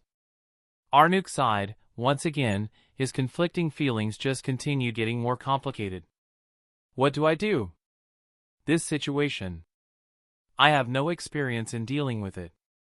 After around 8 hours, as midday came about, many catapult shots were launched by the Fire Nation, shooting giant clumps of earth covered in flames. Just like before, Soka, Arnook, Paku, and the other elders were here. Amongst them, Soka seemed the most relaxed. He even yawned, which annoyed quite some elders. But by now, their relationship was already bad, so Soka no longer had a reason to bother being polite to them. Arnook wasn't the only one who had thought about some things last night. Everyone here had their agenda. Each of them had a general plan of what they wanted from this meeting and would end up satisfied if they didn't get it. Everyone awaited the chieftain's decision. Arnook could feel the gazes on him. "I have decided on a plan. Soka, you are a smart young man, and I am thankful for everything you have done. After this war is finished, you can ask me for one favor and I will do my best to accommodate your request. Even though you're young, your intelligence knows no bounds." The elders started frowning. Seeing their leader complimenting Soka so much made them suspicious of Arnook and what he was going to choose. "I have thought it through a lot, and in the end, my decision is..." He paused, and sighed. To follow Soka's plan, it was nothing short of genius, and he was the one that came up with it. Soka smiled. The elders were left grumbling, but Arnook wasn't done yet as he continued. "Though Elder Song, Ming, and Tai will be in charge." Immediately, Soka's smile turned into a frown and concluded. "Arnook, you dumbass, are you trying to please both sides? The real world doesn't work like that. Trying to please everyone will end up with everyone hating you." The elders that were sent to this mission were quite radical, and the main opposition. Arnook thought that giving everyone a part of what they wanted would please both sides, but it had the opposite effect, as Soka frowned, holding his words in. While the mentioned elders felt like they were some subordinates, made to follow Soka's plan no matter what. In the end, everyone was unsatisfied. Arnook took notice of this and he too wanted to get angry. He had a daughter at home that needed him most, but he instead had to deal with these three-sided parties. But in the end, he still failed. Soka got up and walked out of the meeting room with an annoyed look on his face. Asterisk. As soon as he went outside, his angry gaze shifted as a small smile took place on his face, showing that all along, it was all just a ploy. Soka didn't care about the Northern Water Tribe as it was just an end to a means for him. On the sea close by, a pigeon flew through the sky and landed on Azula's ship. Like always, the princess wasn't slacking and instead personally kept an eye out on each event herself. She didn't want anything to go wrong. Tu Li and Mai were accompanying her, like always. The white pigeon landed on Azula's arm, with a small note tied to its leg. "Well, look what we have here. It seems like he finally decided to send something." "Why are you so sure that it's Kuzan?" Tai Li inquired. Her curious nature seemed to get the best of her most of the time. But Azula didn't mind answering, as she opened the small note and smirked. Just as she had expected, it was from Kuzan. The small letter held a very detailed explanation of times, routes, and everything. Mai glanced at the paper and was confused. It seemed too complicated. "What's this?" "A plan," the Fire Princess chuckled. "Seems like Kuzan has figured out a plan on how the Northern Water Tribe wants to raid us at night, during the full moon." You seem unworried," Tai Li muttered awkwardly, seeing that her old friend didn't seem even a little nervous at the news of waterbending assassins being sent after her. "While we were still at sea, the assassins would even have the advantage of the full moon too." Night came about, and another full moon stood up in the sky, like a miniature sun about to die out, as it shone soft light down on the sea. Outside of the royal ship, a crew of waterbenders slowly came out from underwater and started climbing the boat, using waterbending and helping the non-benders get on the deck as quietly as they could. "You guys came later than expected," Azula's voice rang out in the ship, and the attackers looked up. Some of the elders gazed up in fear. They hadn't planned to fight here, just hit a couple of guards and ran away, so at least they could use the excuse of things going wrong. If they saw a chance of winning the war, and their family's safety guaranteed, they might have tried helping the cause. But people were selfish. While they had a sense of a community, their nation, tribe, but in the end, was it wrong to want your safety and that of your family? To others, the elders' actions might seem selfish. They knew that too, but they had important things they wanted to protect. The latest crumbing of the palace showed that the Northern Water Tribe and the chieftain couldn't guide or protect their interests any longer. Elder Song, Ming, and Tai, the ones that had been at the forefront in demeaning Sokka's influence, looked each other in the eye and nodded. While their war experience might be lacking, Azula's gaze made it clear that none of them would be getting away tonight. So with that in mind, and the soldiers by their side, the elders resolved themselves. By getting rid of their leader, we can stop this. Maybe we can truly be the heroes in this. There were only around 15 guards around the young girl, and amongst them, there were another 2 young girls. So really, we would just have to fight just 13 people. While numbers weren't on our side, we have a chance. That single thought predominated through their minds, and with the full moon assisting them, they drew a large mass of water from the ocean. Decades of waterbending together had made the old men be able to easily do coordinated bending. Even if as of lately they had gotten a little rusty due to age, maybe due to the dire situation, the elders noticed that they were bending better than they had ever done before in their lives. "Sorry, young lady, but we will have to get rid of you," said Elder Tai, his long beard fluttering in the wind as a mass of water shot towards Azula and the guards surrounding her. "With the full moon on our side, a waterbender is unbeatable. Keep dreaming, old man. You're just a frog in the bottom of a well." After saying that, ATLA in one swift motion conjured lightning, and as it hit the wave of water head-on, destroying it in an instant and making the water splatter. The elders looked on in shock, as another lightning bolt was shot at them again. But this time, though after a split second they noticed that the target of the lightning wasn't them, but the deck of the ship below their feet. Boom! An explosion was made as the lightning bolt hit the ground. Within an instant, all of the soldiers were taken out, and the ones left were all dazed. Due to the stealthy nature of the mission, the elders' team consisted of only 10 people. All of which were taken out by Azula easily.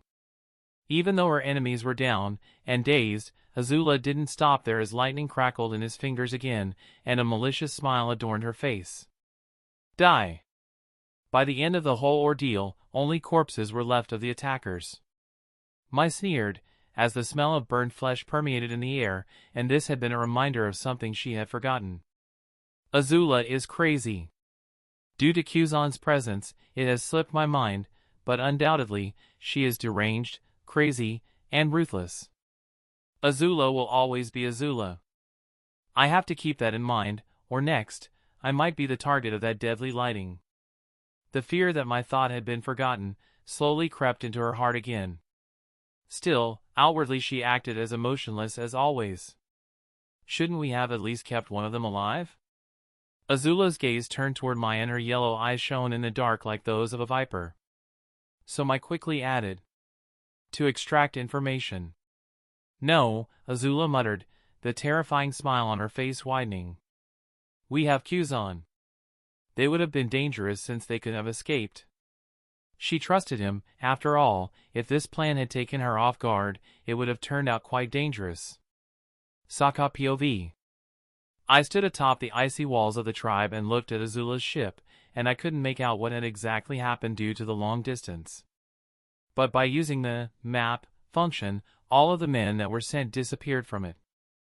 This meant that Azula had killed them all. The elders were getting on the way, and while I could understand where they were coming from, that didn't mean I would spare them.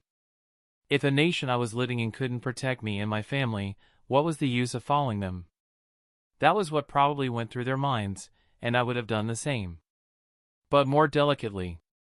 After doing some stretches, I went back to training waterbending and my spearmanship. Time waited for no one, and not long from now, the full moon would be over.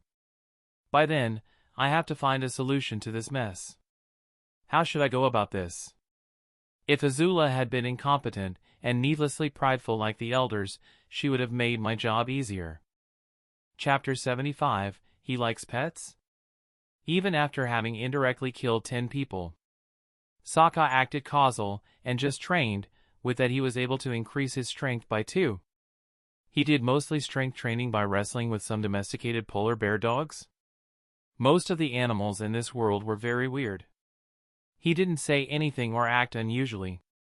For some time, and a couple of days passed, which made everyone understand what had happened to the men who went on the secret mission. Soka was doing push-ups, training his strength. Katara came to him and she had a worried look on her face. "Are you doing okay?" He stopped at her question and stood up. Even through all of that rigorous exercise, he was barely sweating. Not because he wasn't tired, but Gamer's body helped him a lot to keep his body at its peak and ready to fight. Game characters rarely sweat or get tired. Even when they do, the fundamental logical human body rules that apply to them. Soka had done quite a lot of research. Every day he tried to learn a new thing about the gamer interface. Having a special ability and not knowing everything about it was a danger in and of itself. "Come on now, sister," he smiled brightly and put his arm around her shoulders, causing Kiwi, the little fox, to pop its head from under Katara's clothes. Soka smiled at the little fox and petted her slightly. "There is my cute little guy." "It's a girl." "I already told you that," Katara reminded him. "Also, what are you doing with her?" "I thought you didn't like Kiwi," she narrowed her eyes suspiciously. Soka being nice to someone with a genuine demeanor made Katara be on guard. She was waiting for the inevitable punchline, which would reveal his sinister plans. Okay, maybe I am being a little critical of him. But unless it is sarcastically, my brother will never be nice to someone. The way he is acting right now is even more suspicious than usual. Her mind worked faster than it had ever before, as she tried to look at an angle and what was he aiming at here. Soka, on the other hand, was reminded of a dog he had back home. He liked pets quite a lot, opposite of what his usual demeanor showed. "I like Kiwi, plus she has grown a little and looks kinda like a dog." "Dog?" She was confused, not understanding what kind of animal was called that. "Think of it like a polar bear dog, but smaller and much, much cuter." Soka explained it in a way she could understand.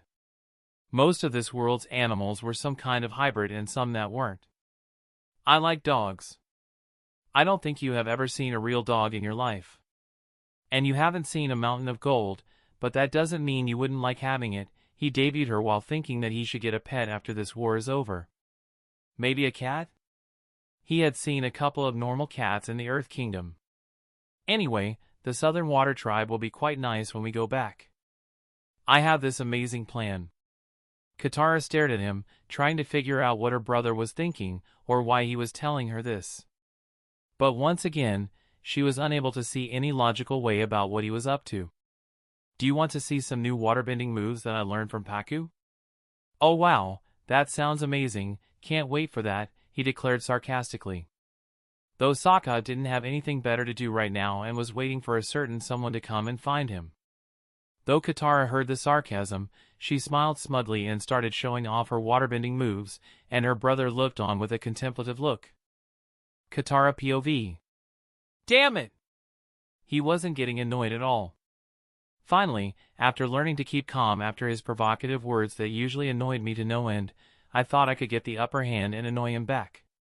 But Sokka always seems unfazed by the things around him. Katara, have you ever wondered what you will do after the war is over? Or even in the future, he suddenly inquired, catching me off guard. The future? I never really thought of it, we weren't sure of even beating the Fire Nation, or how to stop them. Much less about things after the war. The far future? I don't know if we will have any future if the Fire Nation wins. Especially since the Avatar's companions are bound to be eternal enemies of the Fire Nation. Never really thought about it. There are enough things we have on our plate right now. My dream for the longest time has been to find a waterbending teacher, and I was finally able to get that. Sokka nodded and he lay down on the cold icy ground. Though he was wearing a jacket, it was bound to be cold. But he didn't seem bothered by it at all. You should think about it more.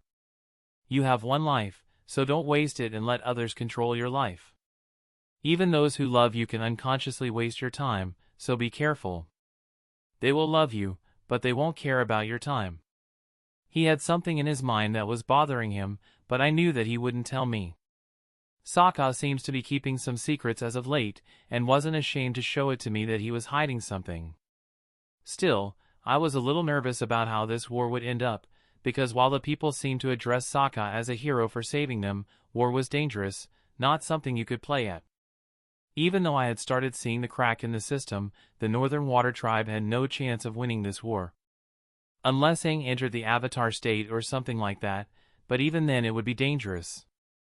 I somewhat know how strong Aang was in his Avatar state, but I've never seen him battle against an army that would throw flaming boulders at him. That would be impossible, even for the Avatar. In his first life, Sokka had been quite perceptive, a skill that he had developed during the failure that was his acting career. That failure was something that he was glad had happened. Sometimes failing was a good thing too. Since then he had been able to read the general mood of someone. In this world, his perception had gotten better, having to sharpen such insight even more. Because here, he had to deal with malicious people daily. While in his last world, the most he had to deal with was a coworker trying to one-up him, or a manager stealing his efforts and presenting them as if they were the manager's ideas. The world was cruel on both sides, but one side stood more prominent, lawless. While gamer interface didn't help anyone with something like not being naive, it rewarded behavior that wasn't stupid. Sokka liked to consider himself who at least wasn't stupid. Anyway, think about your future a little more, Sokka advised her, before getting up and walking away, having caught sight of the location of the person he was waiting for. Sometimes, even contemplating it can save you from tragedies. Don't let your future become something others decide for you. Katara gazed at his back as he walked off, and asked him, "What about you? Have you ever thought about your future?" "Of course," he nodded, a small smirk making its way into his face. Katara could tell that he was smirking even though she couldn't see his face. "I have everything planned, even my death," he muttered the last part quietly, but she still heard him. Sometimes, things might not go to plan, but you just need to adjust and adapt to situations. Make sure you plan everything carefully then, Katara pouted, acting annoyed at his words. Though she listened to them very closely. "If you fall down, I will be there for you too."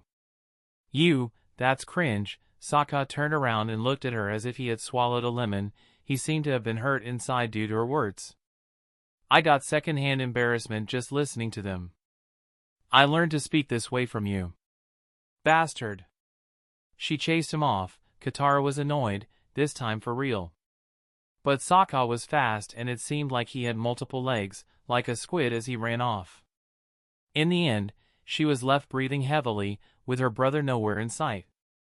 Sokka stood atop one of the roofs after losing Katara, and he looked down at the person he had been waiting for. It was Arnuk, the chieftain. He stood tall and tried to look respectable.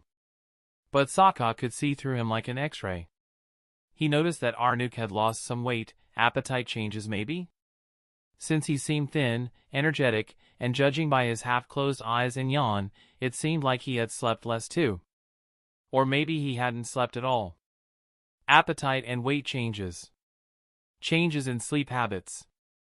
Less optimistic than others. Loss of concentration.